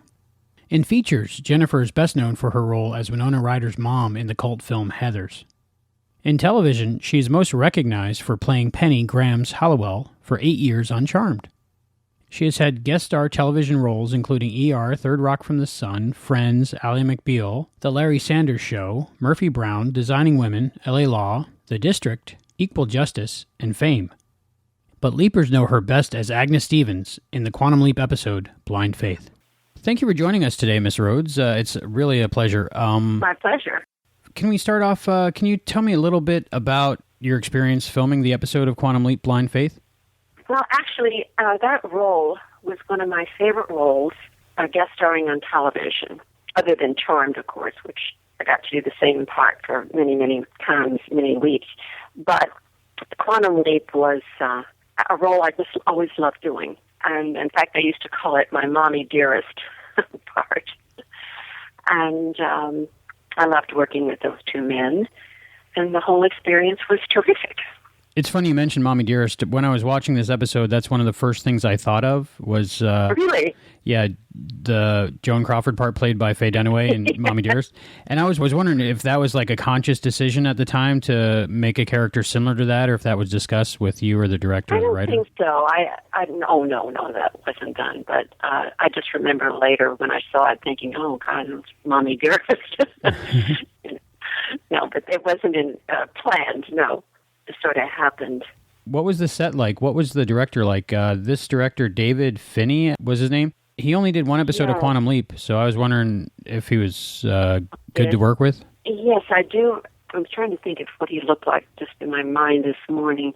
And I thought, gosh, whoever it was, I just really enjoyed working with him, though, because he was as I recall, was an actor's director. And by that, I mean discussions of the character, and he felt comfortable with him, and I trusted him. That's about all I remember. I remember the smoking on that show.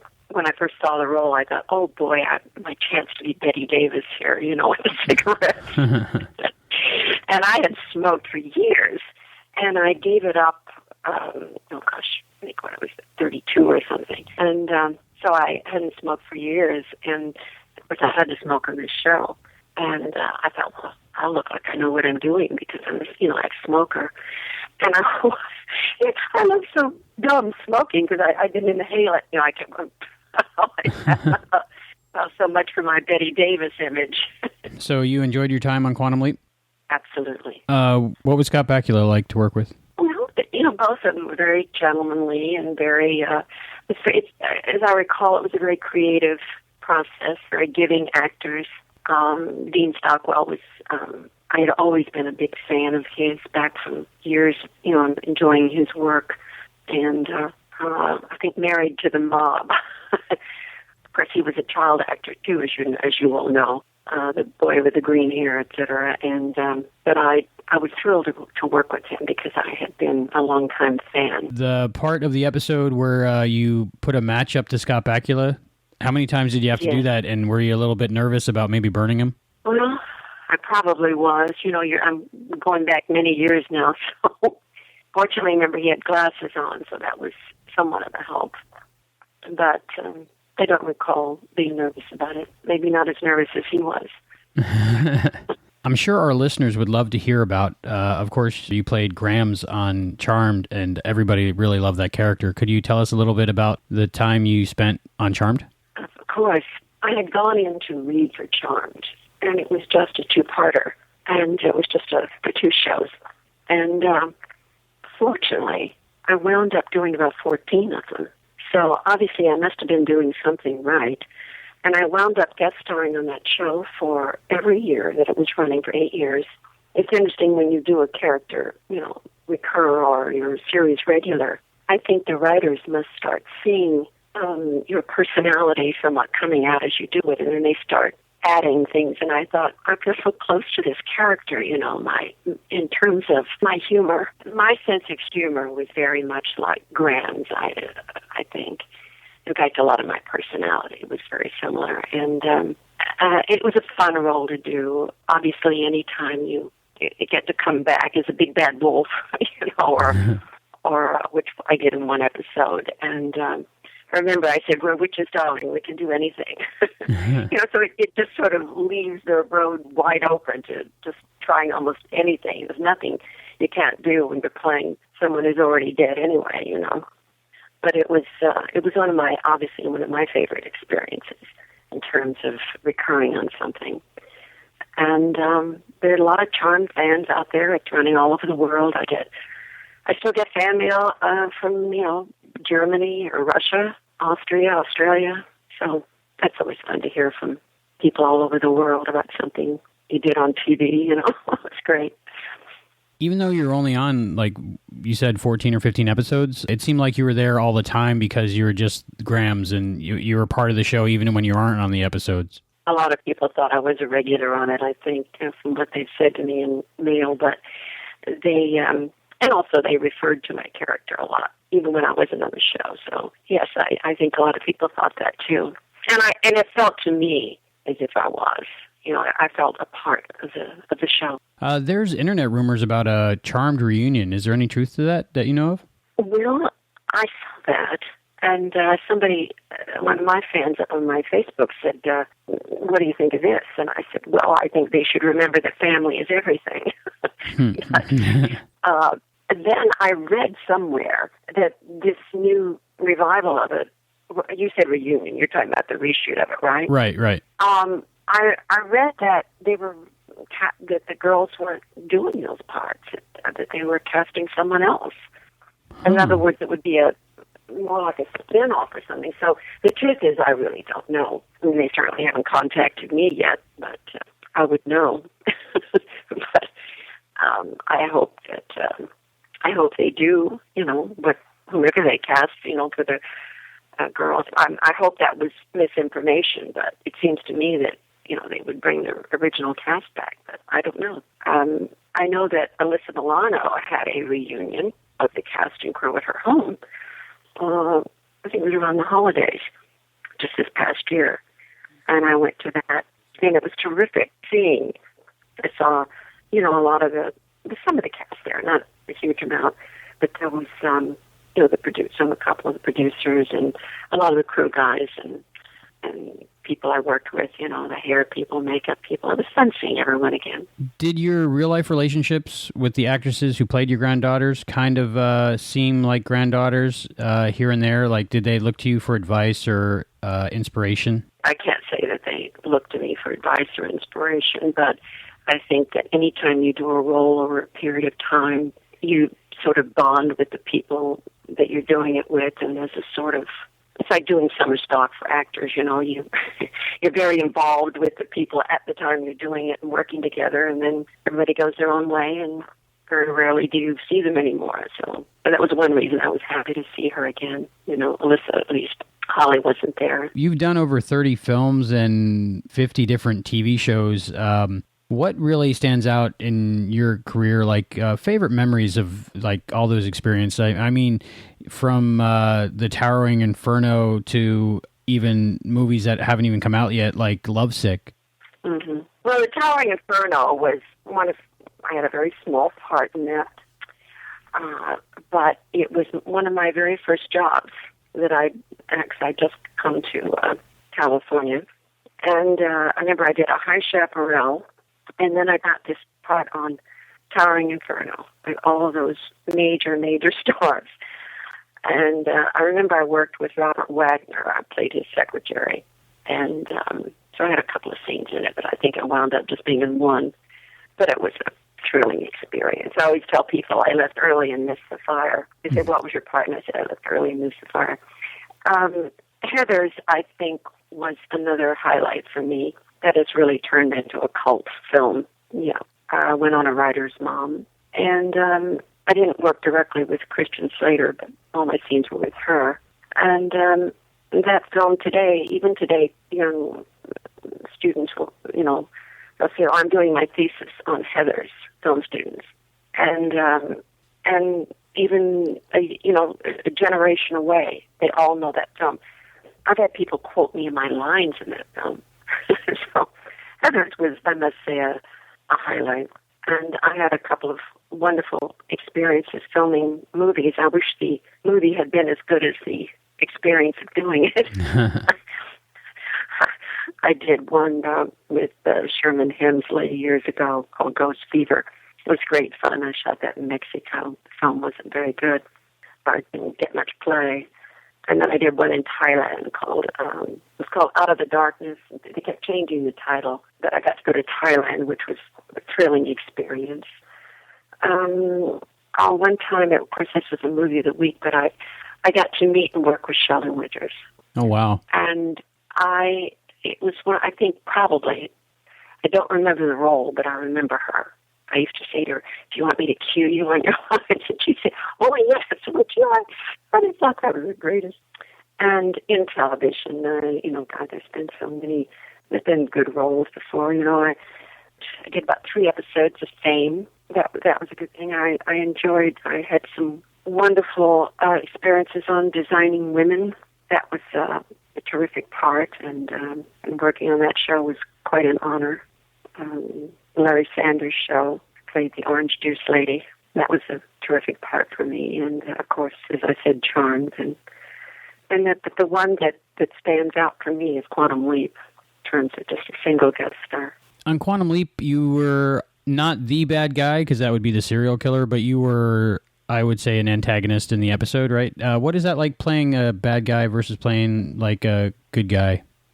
Oh, I think it's always more fun for actors, don't you? Aren't they always more interesting than the sweet ones? More memorable, that's for sure. That whole monologue about how you had to take care of her since she was 2 because the guy walked out on you, that was really good. Thank you.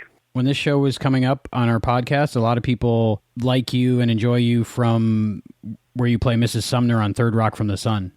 Oh, really? Yeah, was that like a fun experience, and the people still recognize you for that? Oh, I don't know if I get Third Rock so much, because I played the dean's wife, which wasn't. I did 3 episodes of that show. I did the pilot, and I remember actually there was a really cute scene I had with John Lithgow, and where he kissed someone, and then she slapped him. So as he left my house, I kissed him. And he thought he was supposed to slap everyone, so he slapped me in the face. Which there were sort of physical bits I remember on that show, and I was always getting done in by somebody, as I recall. But I enjoyed doing that. He's a lovely man, John Lithgow. No, I mean he was such a gentleman, and I remember he sang Night and Day.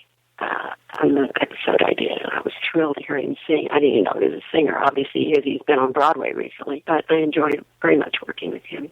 For me, one of my favorite shows, of course, besides Quantum Leap, is Ally McBeal, and you guest starred in the season 2 episode Only the Lonely, and it was the one all about the face bra.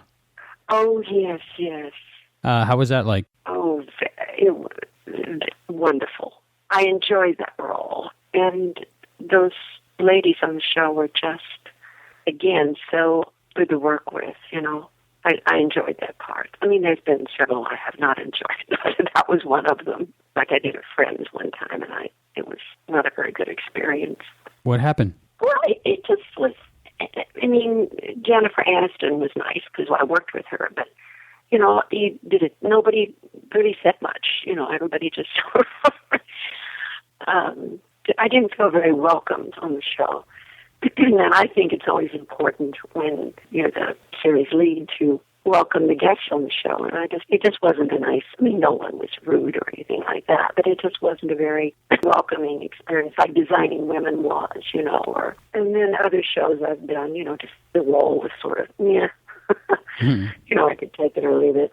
A couple of sitcoms recently. I enjoy doing sitcoms because you get to mostly do them in front of a live audience, which I enjoy doing.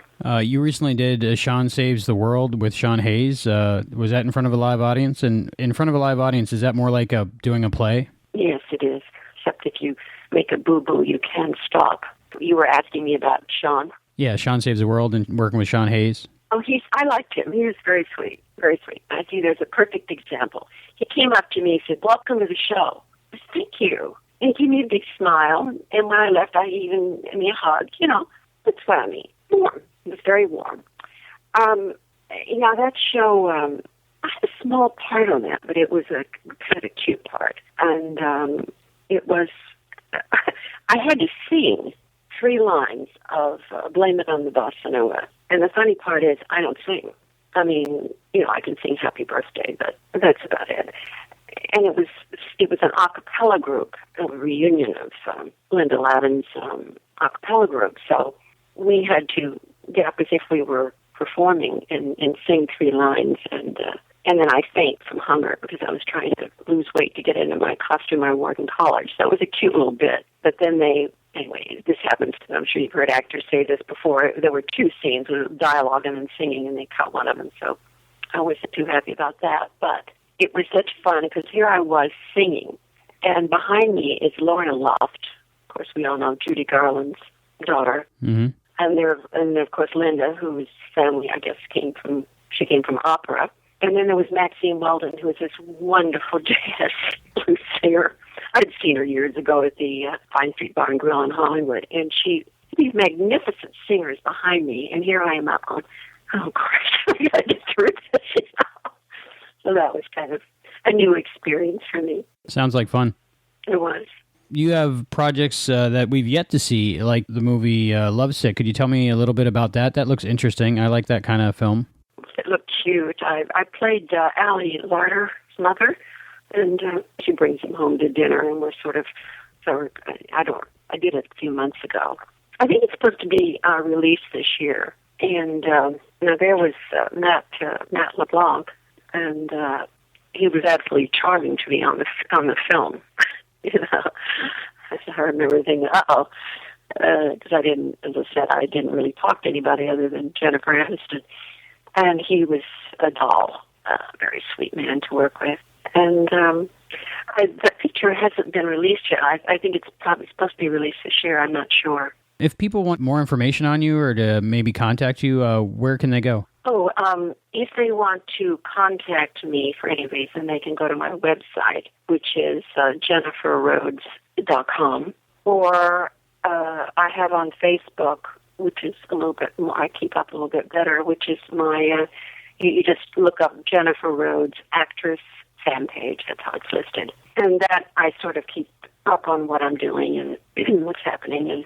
But if you want to email me for some reason, then you should go to the website. Do you have any other upcoming projects you'd like to tell our listeners about? Nothing definite at this point. I'm on a veil for a Lifetime, Lifetime Channel movie of the week for a lead in that, actually, in about 3 weeks. So we'll see what happens with that. And I'm working on we just did a play reading. Of course, this would only be in the LA area, but it's a play called The Street with a Hole. I'm hoping that gets on the boards because I love to do theater. And other than that, it's called Auditions Are Us. I'm sure any day now I'm going to be discovered, you know?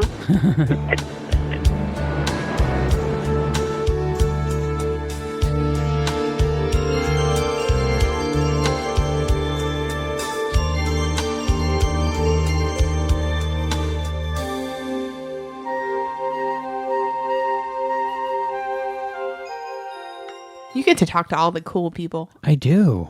You should do an interview or two. Oh, I'm too nervous to talk to anybody. But she was really nice. She was just getting over bronchitis, so she had a little bit of a raspy voice, but I think it was very nice of her to do the interview for us. I think we've all done podcast episodes with bronchitis now.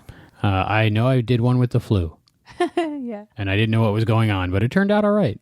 The power of editing. Yes. And we have some feedback.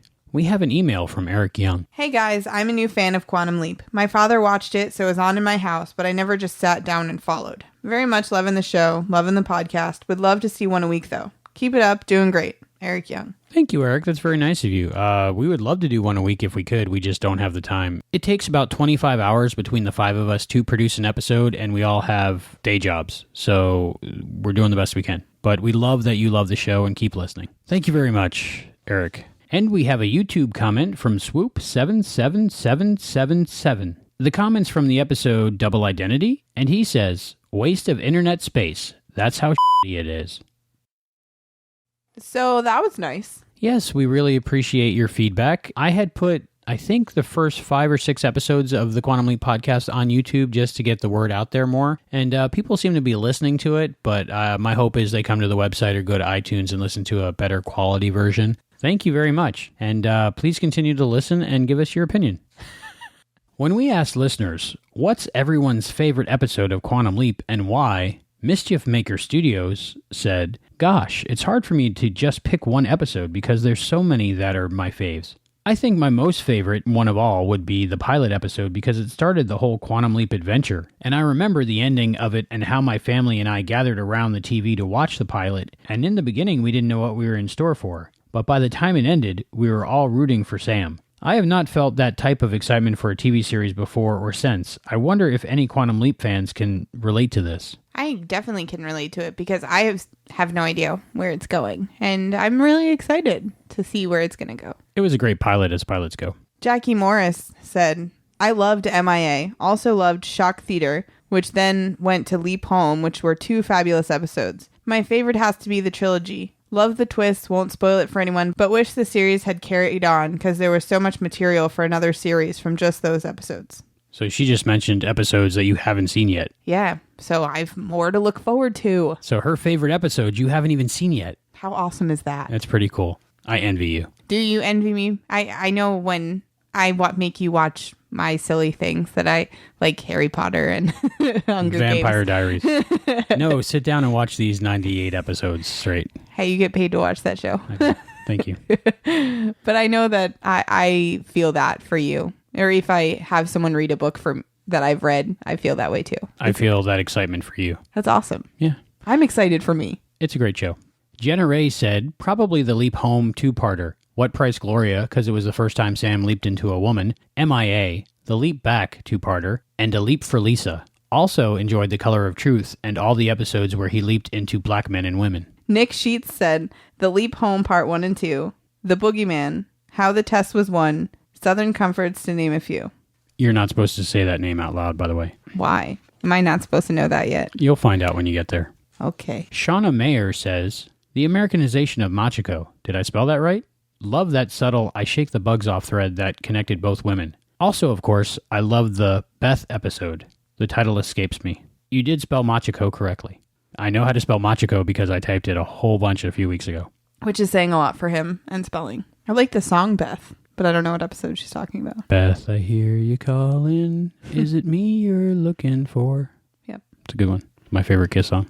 It's my favorite Glee song. Different generations. Peter Wenesak said, "Jimmy, MIA, The Leap Home 1 and 2, Glitter Rock, Shock Therapy, Leap Back, Ghost Ship, Leap for Lisa, Lee Harvey Oswald 1 and 2, The Evil Leaper 3-parter, Trilogy, Memphis Melody, Mirror Image. I've watched the entire series countless times and know every episode like the back of my hand, but those are my favorites." Those are a lot of favorites. There are so many good episodes. This series is not like others where they have a handful of great ones. This has so many great episodes. It's ridiculous. And as you notice, a lot of the listeners are agreeing and mentioning the same episodes over and over again. There was a couple new ones in this one. Glitter Rock. Are you looking forward to that? What could that be? I'm thinking like 80s hair rock band. Or he leaps into a chick in a chick band. Sam leaps into Jem from Jem and the Holograms. Hey, you never know with this show. You never know. First time Sam's leaped into a cartoon. Sam, we're cartoons. I'm sure that fanfic has already been written. I was going to say that they should have made that a Saturday morning cartoon. Ooh, ideas. HLS Booker says, "I love MIA, The Leap Back Home, because they're so emotive and well written. Also really like the Evil Leaper episodes, a really interesting idea, and Mirror Image, even if it does turn me into a blubbering wreck. The Halloween one with the goat was good too. Even now I can't look at a goat without remembering it and getting slightly creeped out." There's so much in that I have no idea what they're talking about, but I'm intrigued. Though I don't want to cry. Blubbering. Crying. You will cry a lot in Quantum Leap. Might be happy tears, might be sad tears, might be both. But creepy ghosts, I don't know. We'll have to see. Matt Cook said Shock Theater and The Leap Home, the pilot. Really the whole series. Not a bad episode. I agree. I can't think of a stinker. We might get to one, but I can't think of one yet. A stinker. Corey Lynn Whitlark says, "Jimmy, Another Mother, Miss Deep South, Maybe Baby, The Americanization of Machiko, basically Season 2. LOL. Hey, that's what we're covering now. Season 2. She likes it. That's good. Corey Mitchell said Lee Harvey Oswald, of course, even though Netflix doesn't have it. It doesn't? We haven't gotten to that one yet. It's good I have the DVDs. Clinton Sea Dog Gardner says, "All of them, I can't decide." So, all the listeners of the Quantum Leap podcast seem to be big fans of Quantum Leap. I wonder why. Lee Harvey Oswald isn't on Netflix. There's a whole bunch of them, really. Like, it's weird. Like, one per season or maybe two. The good ones aren't on Netflix. I wonder if they do that so people do have to go out and buy the DVDs. It's like the Redbox rental copies where you can't see the bonus features, so you still have to go buy the DVD. Right. I guess Netflix is good for Quantum Leap to get you interested in it, but if you want to watch a whole series, you're going to have to... pull out your VHSs. Or buy them on DVD. I saw on Instagram today, somebody bought the complete series of Quantum Leap, and it said because Netflix doesn't have all the episodes, I finally bought them on DVD. So their plan worked. I guess so. It worked for me. I bought them. I would have bought them anyway, probably. I'm surprised that you don't have it on Laserdisc. Oh, wait, you do. And VHS. I do. And the novelization. Yeah. So... what are you thinking when you hear these episode titles? I don't want to spoil you at all with things, but I think episode titles are kind of okay. They just give you a little hint, but you really have no idea what they're about. Well, because I recently read 11/22/63, I'm intrigued by the Lee Harvey Oswald episode. I really want to see that one. The other ones could be so many things. I mean, like I said, Glitter Rock, who knows? The leap home and the leap back, I have no idea. Like, obviously, he doesn't leap back until the end if he does leap back. I don't know. I have no idea the ending. So, I don't know. MIA, I'm assuming the person he leaps into is missing in action. Probably a prisoner of war. I don't know. That would be a fair assumption, I think. So that'll be interesting. But all of these, if somebody said they're good, they're probably going to be good. I mean, I really haven't seen a bad one yet. Going into this episode, the title was Blind Faith, so you originally thought it was about religion. I did. So you never know. Right. There are many ways you can leave feedback for the Quantum Leap podcast. You can leave us a voicemail at 707-847-6682. You can email us at quantumleappodcast@gmail.com. Also, you can go to our website, quantumleappodcast.com, and there's a whole bunch of different ways to get a hold of us there. You can also go on to our Facebook page, which is facebook.com/quantumleappodcast. And we are on Twitter at Quantum Leap Pod. And we're on Instagram at Quantum Leap Podcast. If you have something really cool that's Quantum Leap related, go ahead and tag us in it. Like Kyle Gray did. He has a picture of himself with the sun behind him, so it looks like he's leaping. And he just tagged us in his Quantum Leap related picture. So that was great. Thank you very much, Kyle. So that's a good way to let us see what you have that's Quantum Leap related and also spread the word about the Quantum Leap podcast, which is great. We do have now almost 1,400 likes on Facebook. We're almost halfway to our goal of 3,000 likes on Facebook. And this is very soon into the podcast, so I'd like to say thank you to everyone who liked the page. And if you haven't, please go and like the page. And tell all your friends to come like us too. And share the page. Did you know there's over 100,000 people that like Quantum Leap on Facebook? No, wow. That's a lot of people. So we're only looking for 3% of those people that love Quantum Leap to like our podcast. And now a segment from Hayden all about his take on Blind Faith. This is by Hayden McQueenie and read by John Buchanan.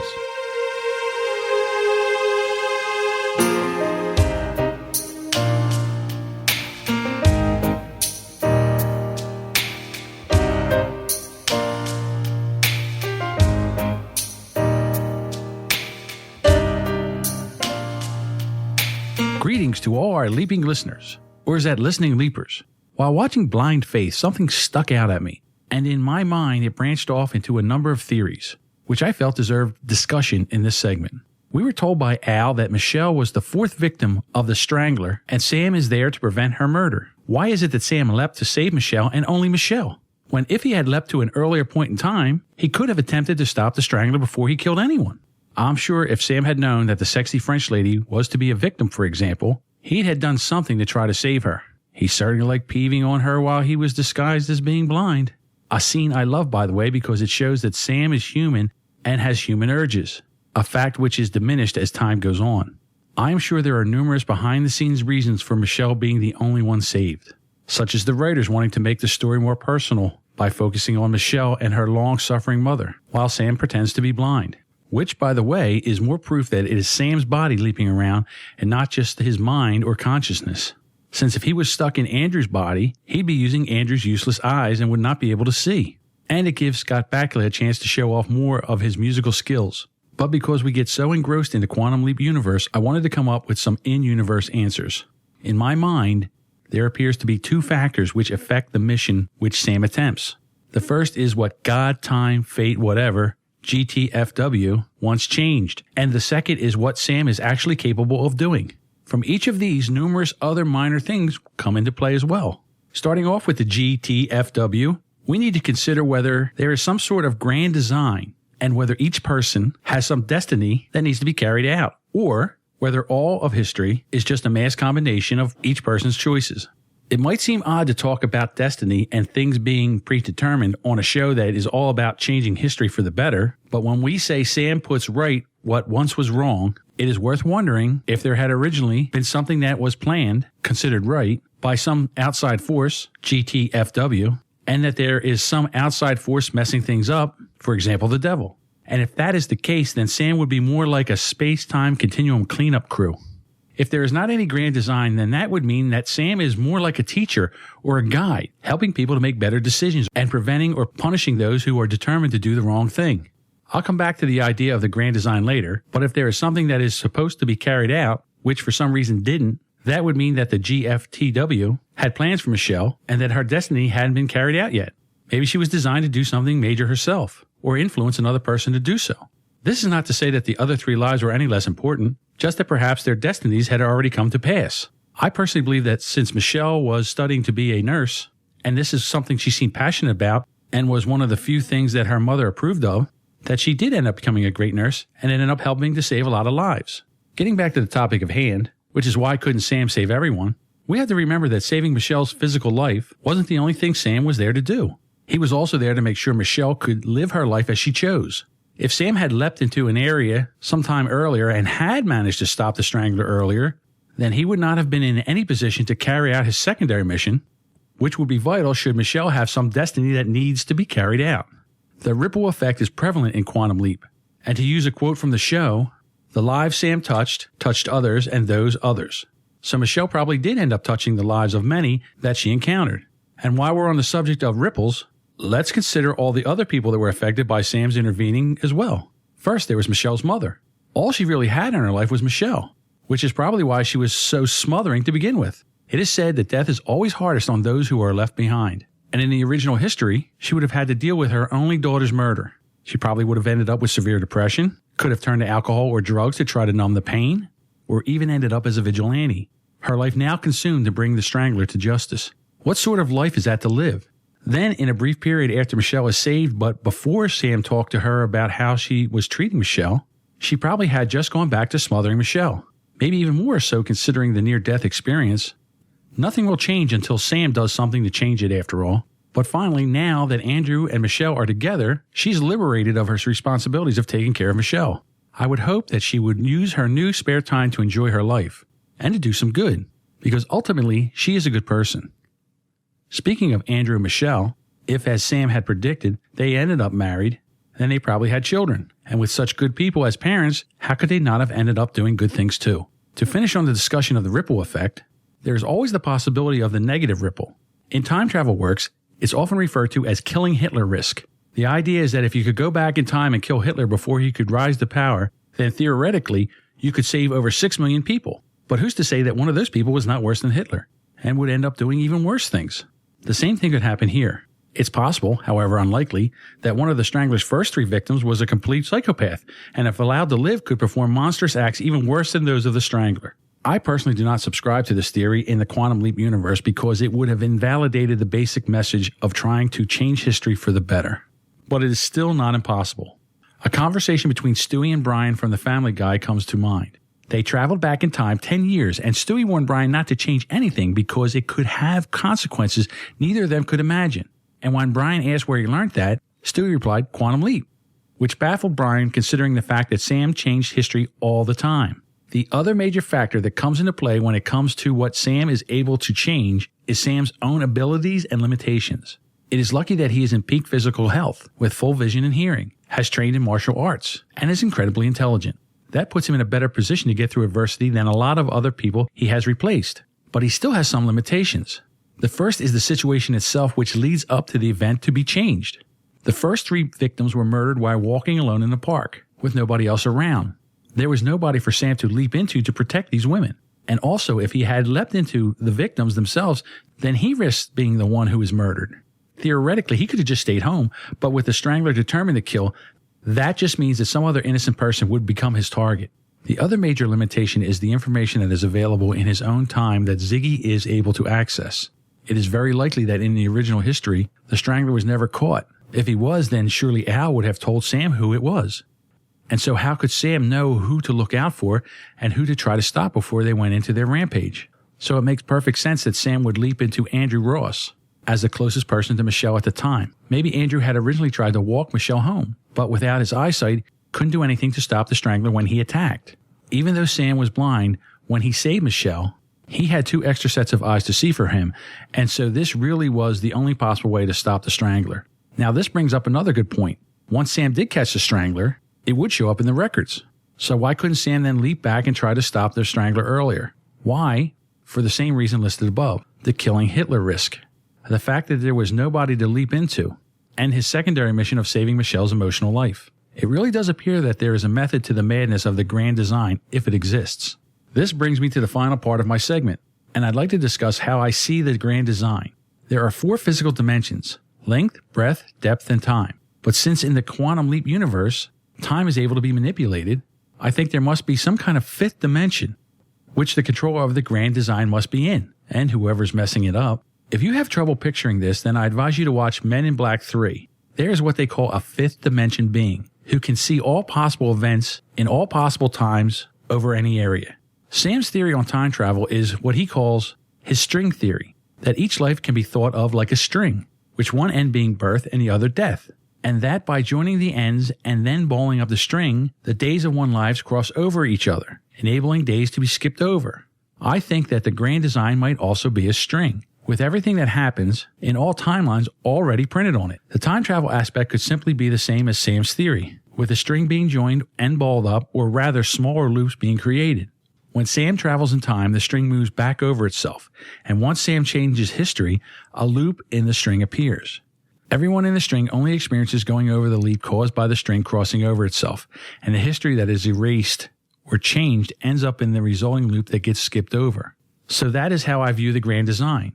Everybody has a destiny to fulfill. It's just that sometimes GTFW needs help cleaning up the mess that someone else is creating, which is where Sam comes in. The destiny string is balled over, and the parts of history that needs fixing is just skipped over. Sam can't help everyone, but those he does help ends up touching others in a way we can't even imagine. Thank you to Sarah for sharing her thoughts with me when I asked for input on the Facebook page. She too believed that Michelle was destined for greatness. If you have any thoughts about something I've talked about or will talk about, please let me know. I'd love to hear from you. Also, if you have any suggestions for something to discuss, I'd love to hear that too. Till next time, may you all take a leap of faith and fulfill your roles in the grand design.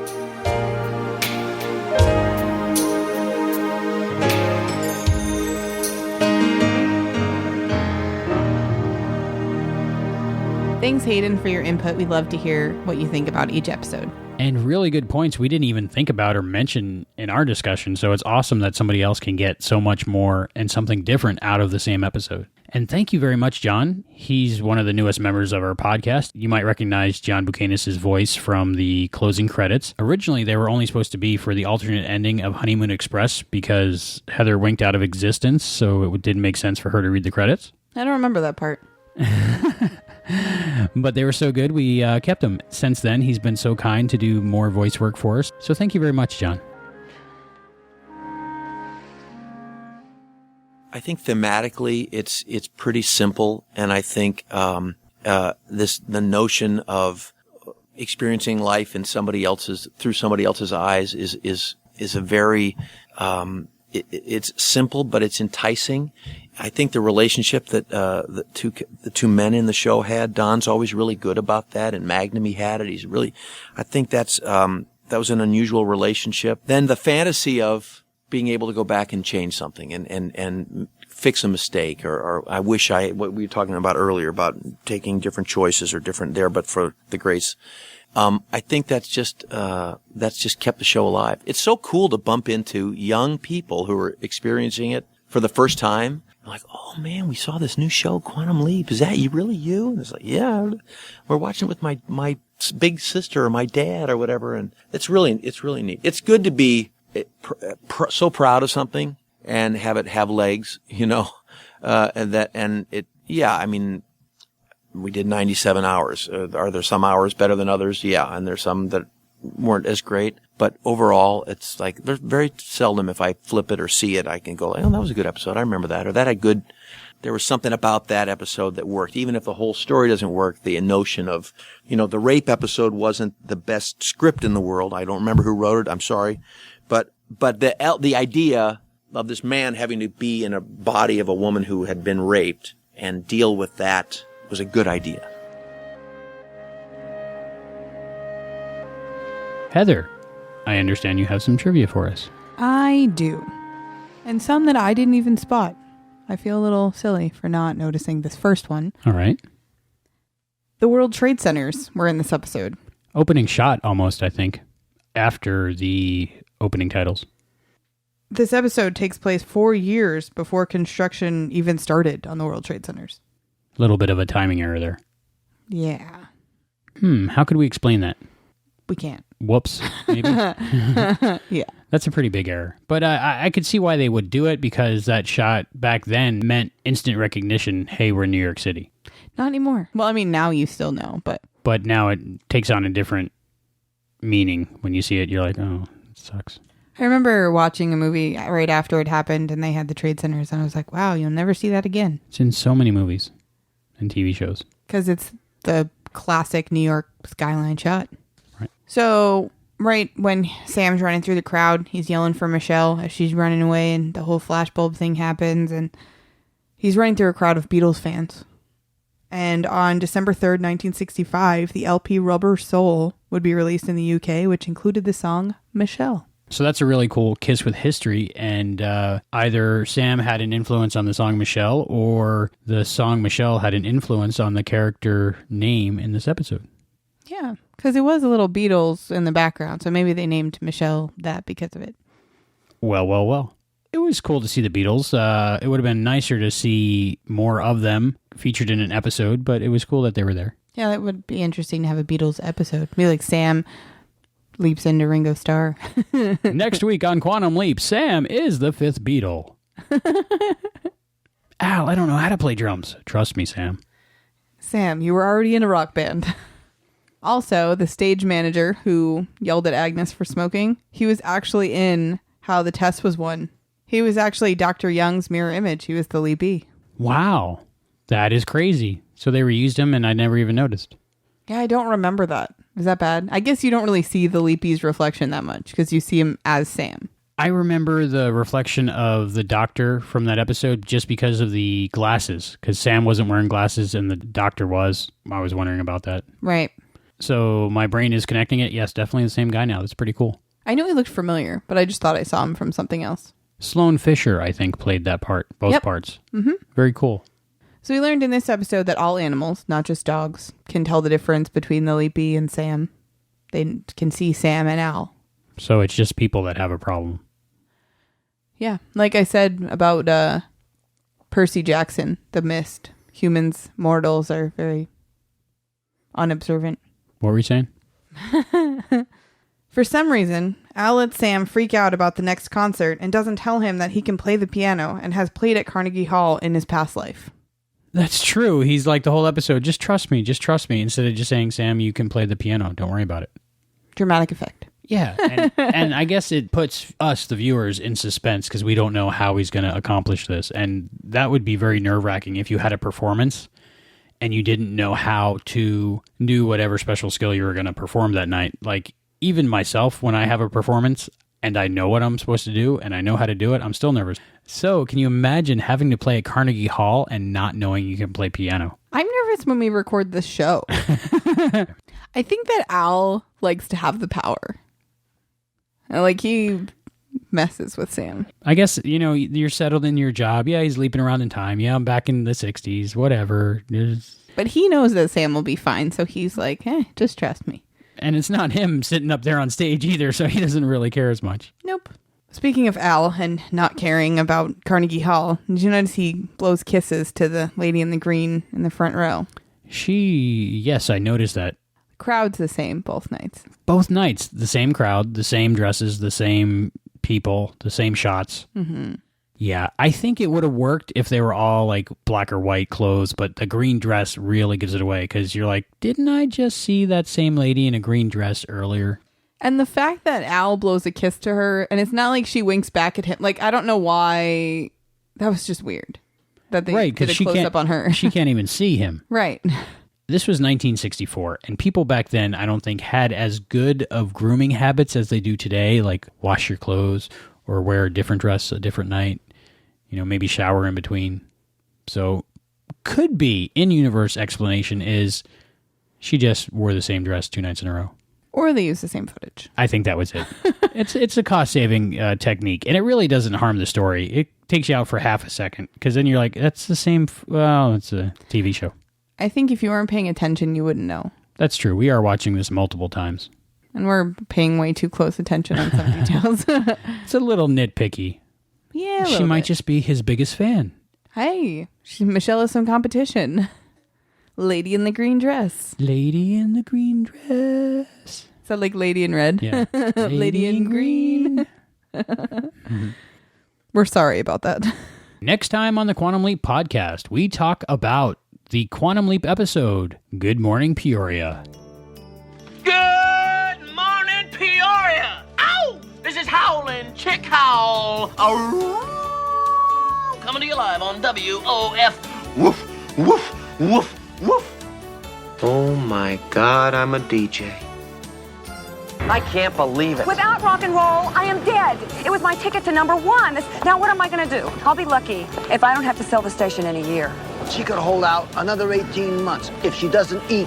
Well, pay any salaries. Maybe... I had Ziggy run some figures, and it's grim with a capital G. Maybe... Now all we can do is pull up to Drawbridge, get ready for the dark ages. That's it. Ladies and gentlemen, this afternoon the City Council passed a law effective immediately that forbids the airplay of music known as rock and roll. Now, we here at WOF believe that is wrong. And accordingly, we intend to keep playing rock and roll until we can persuade them to change their minds. I want to have the #1 radio station in the universe. But right now I'd settle for just getting right back on the air. Maybe I can help you with that. I think I'm going to like that episode. Seems something I can relate to. And was that Patricia Richardson from Home Improvement? Why, yes, it is. And from what I remember of this episode, it's just a fun episode. And it's all about people on the radio. So we might like that one. So tune in next time to the Quantum Leap podcast when we talk about Good Morning Peoria. Until next time, this is Heather. And this is Albie saying, remember to look before you leap. The hard part about time travel is that it often leaves me in the dark. Fortunately, there always seems to be someone around to offer me a helping hand. Or paw. But no matter whether my faithful companion has 2 legs or 4, it doesn't really matter. I usually wind up doing the dirty work myself, but that's okay because helping people out is like music to my ears.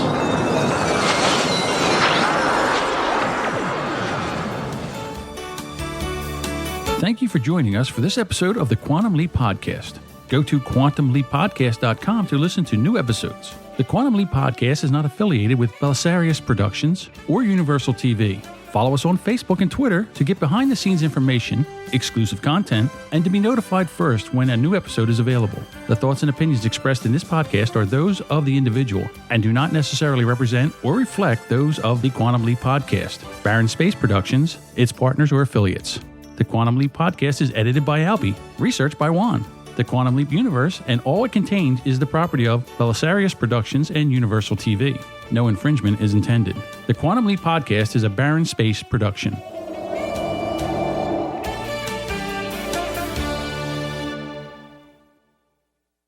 He's a serial killer and he's blind, but he has to prevent. I have no idea what you just said, but it was wrong. Scott Bakula. Scott Bakula. Totally not what it's like to be a blind man. Because when you close your eyes, what do you see? Your eyelids.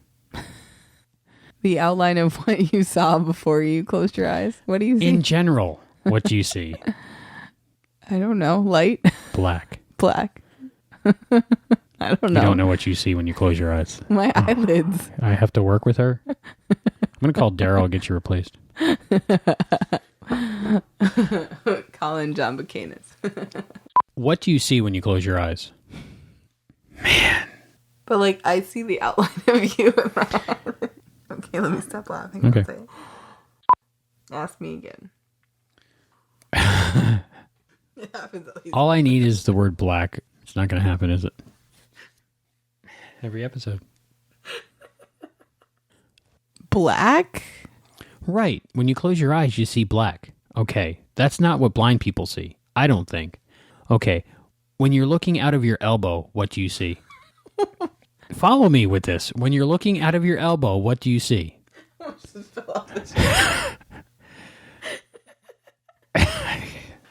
was really thrown by that question. I'm trying to prove a point. I know. I wasn't expecting that question. So was see you later like not a word yet? Or I mean, not a phrase yet? I actually looked it up. It was popularized. I actually looked it up. The phrase was popularized. I actually popularized. Popularized. I actually. Man. You're such a dork. I love sandwiches. I love turkey clubs. Turkey clubs. We should make turkey clubs. Do we have stuff to make turkey clubs? Man. Welcome to the 28-minute show and the hour and a half bloopers. I was just thinking about the fact that we have bacon. I did not realize this until after my I did not realize until after my conversation. Jenna Ray said, probably the Leap Home two-parter. What Price Gloria? Because it was the first time Sam leaped into a woman. MIA, the Leap Back two-parter. Oh, those are two different things. Okay. The Leap Back two-parter and a Leap for Lisa. And also enjoyed The Color of Truth. Well, you just read that one. Right. Oh, I don't know why you're reading the wrong one. I was wondering how long it would take you to realize you're reading the wrong one. Because I'm a dumbass. So could you imagine having to play a cat? So could you imagine having to play a cat?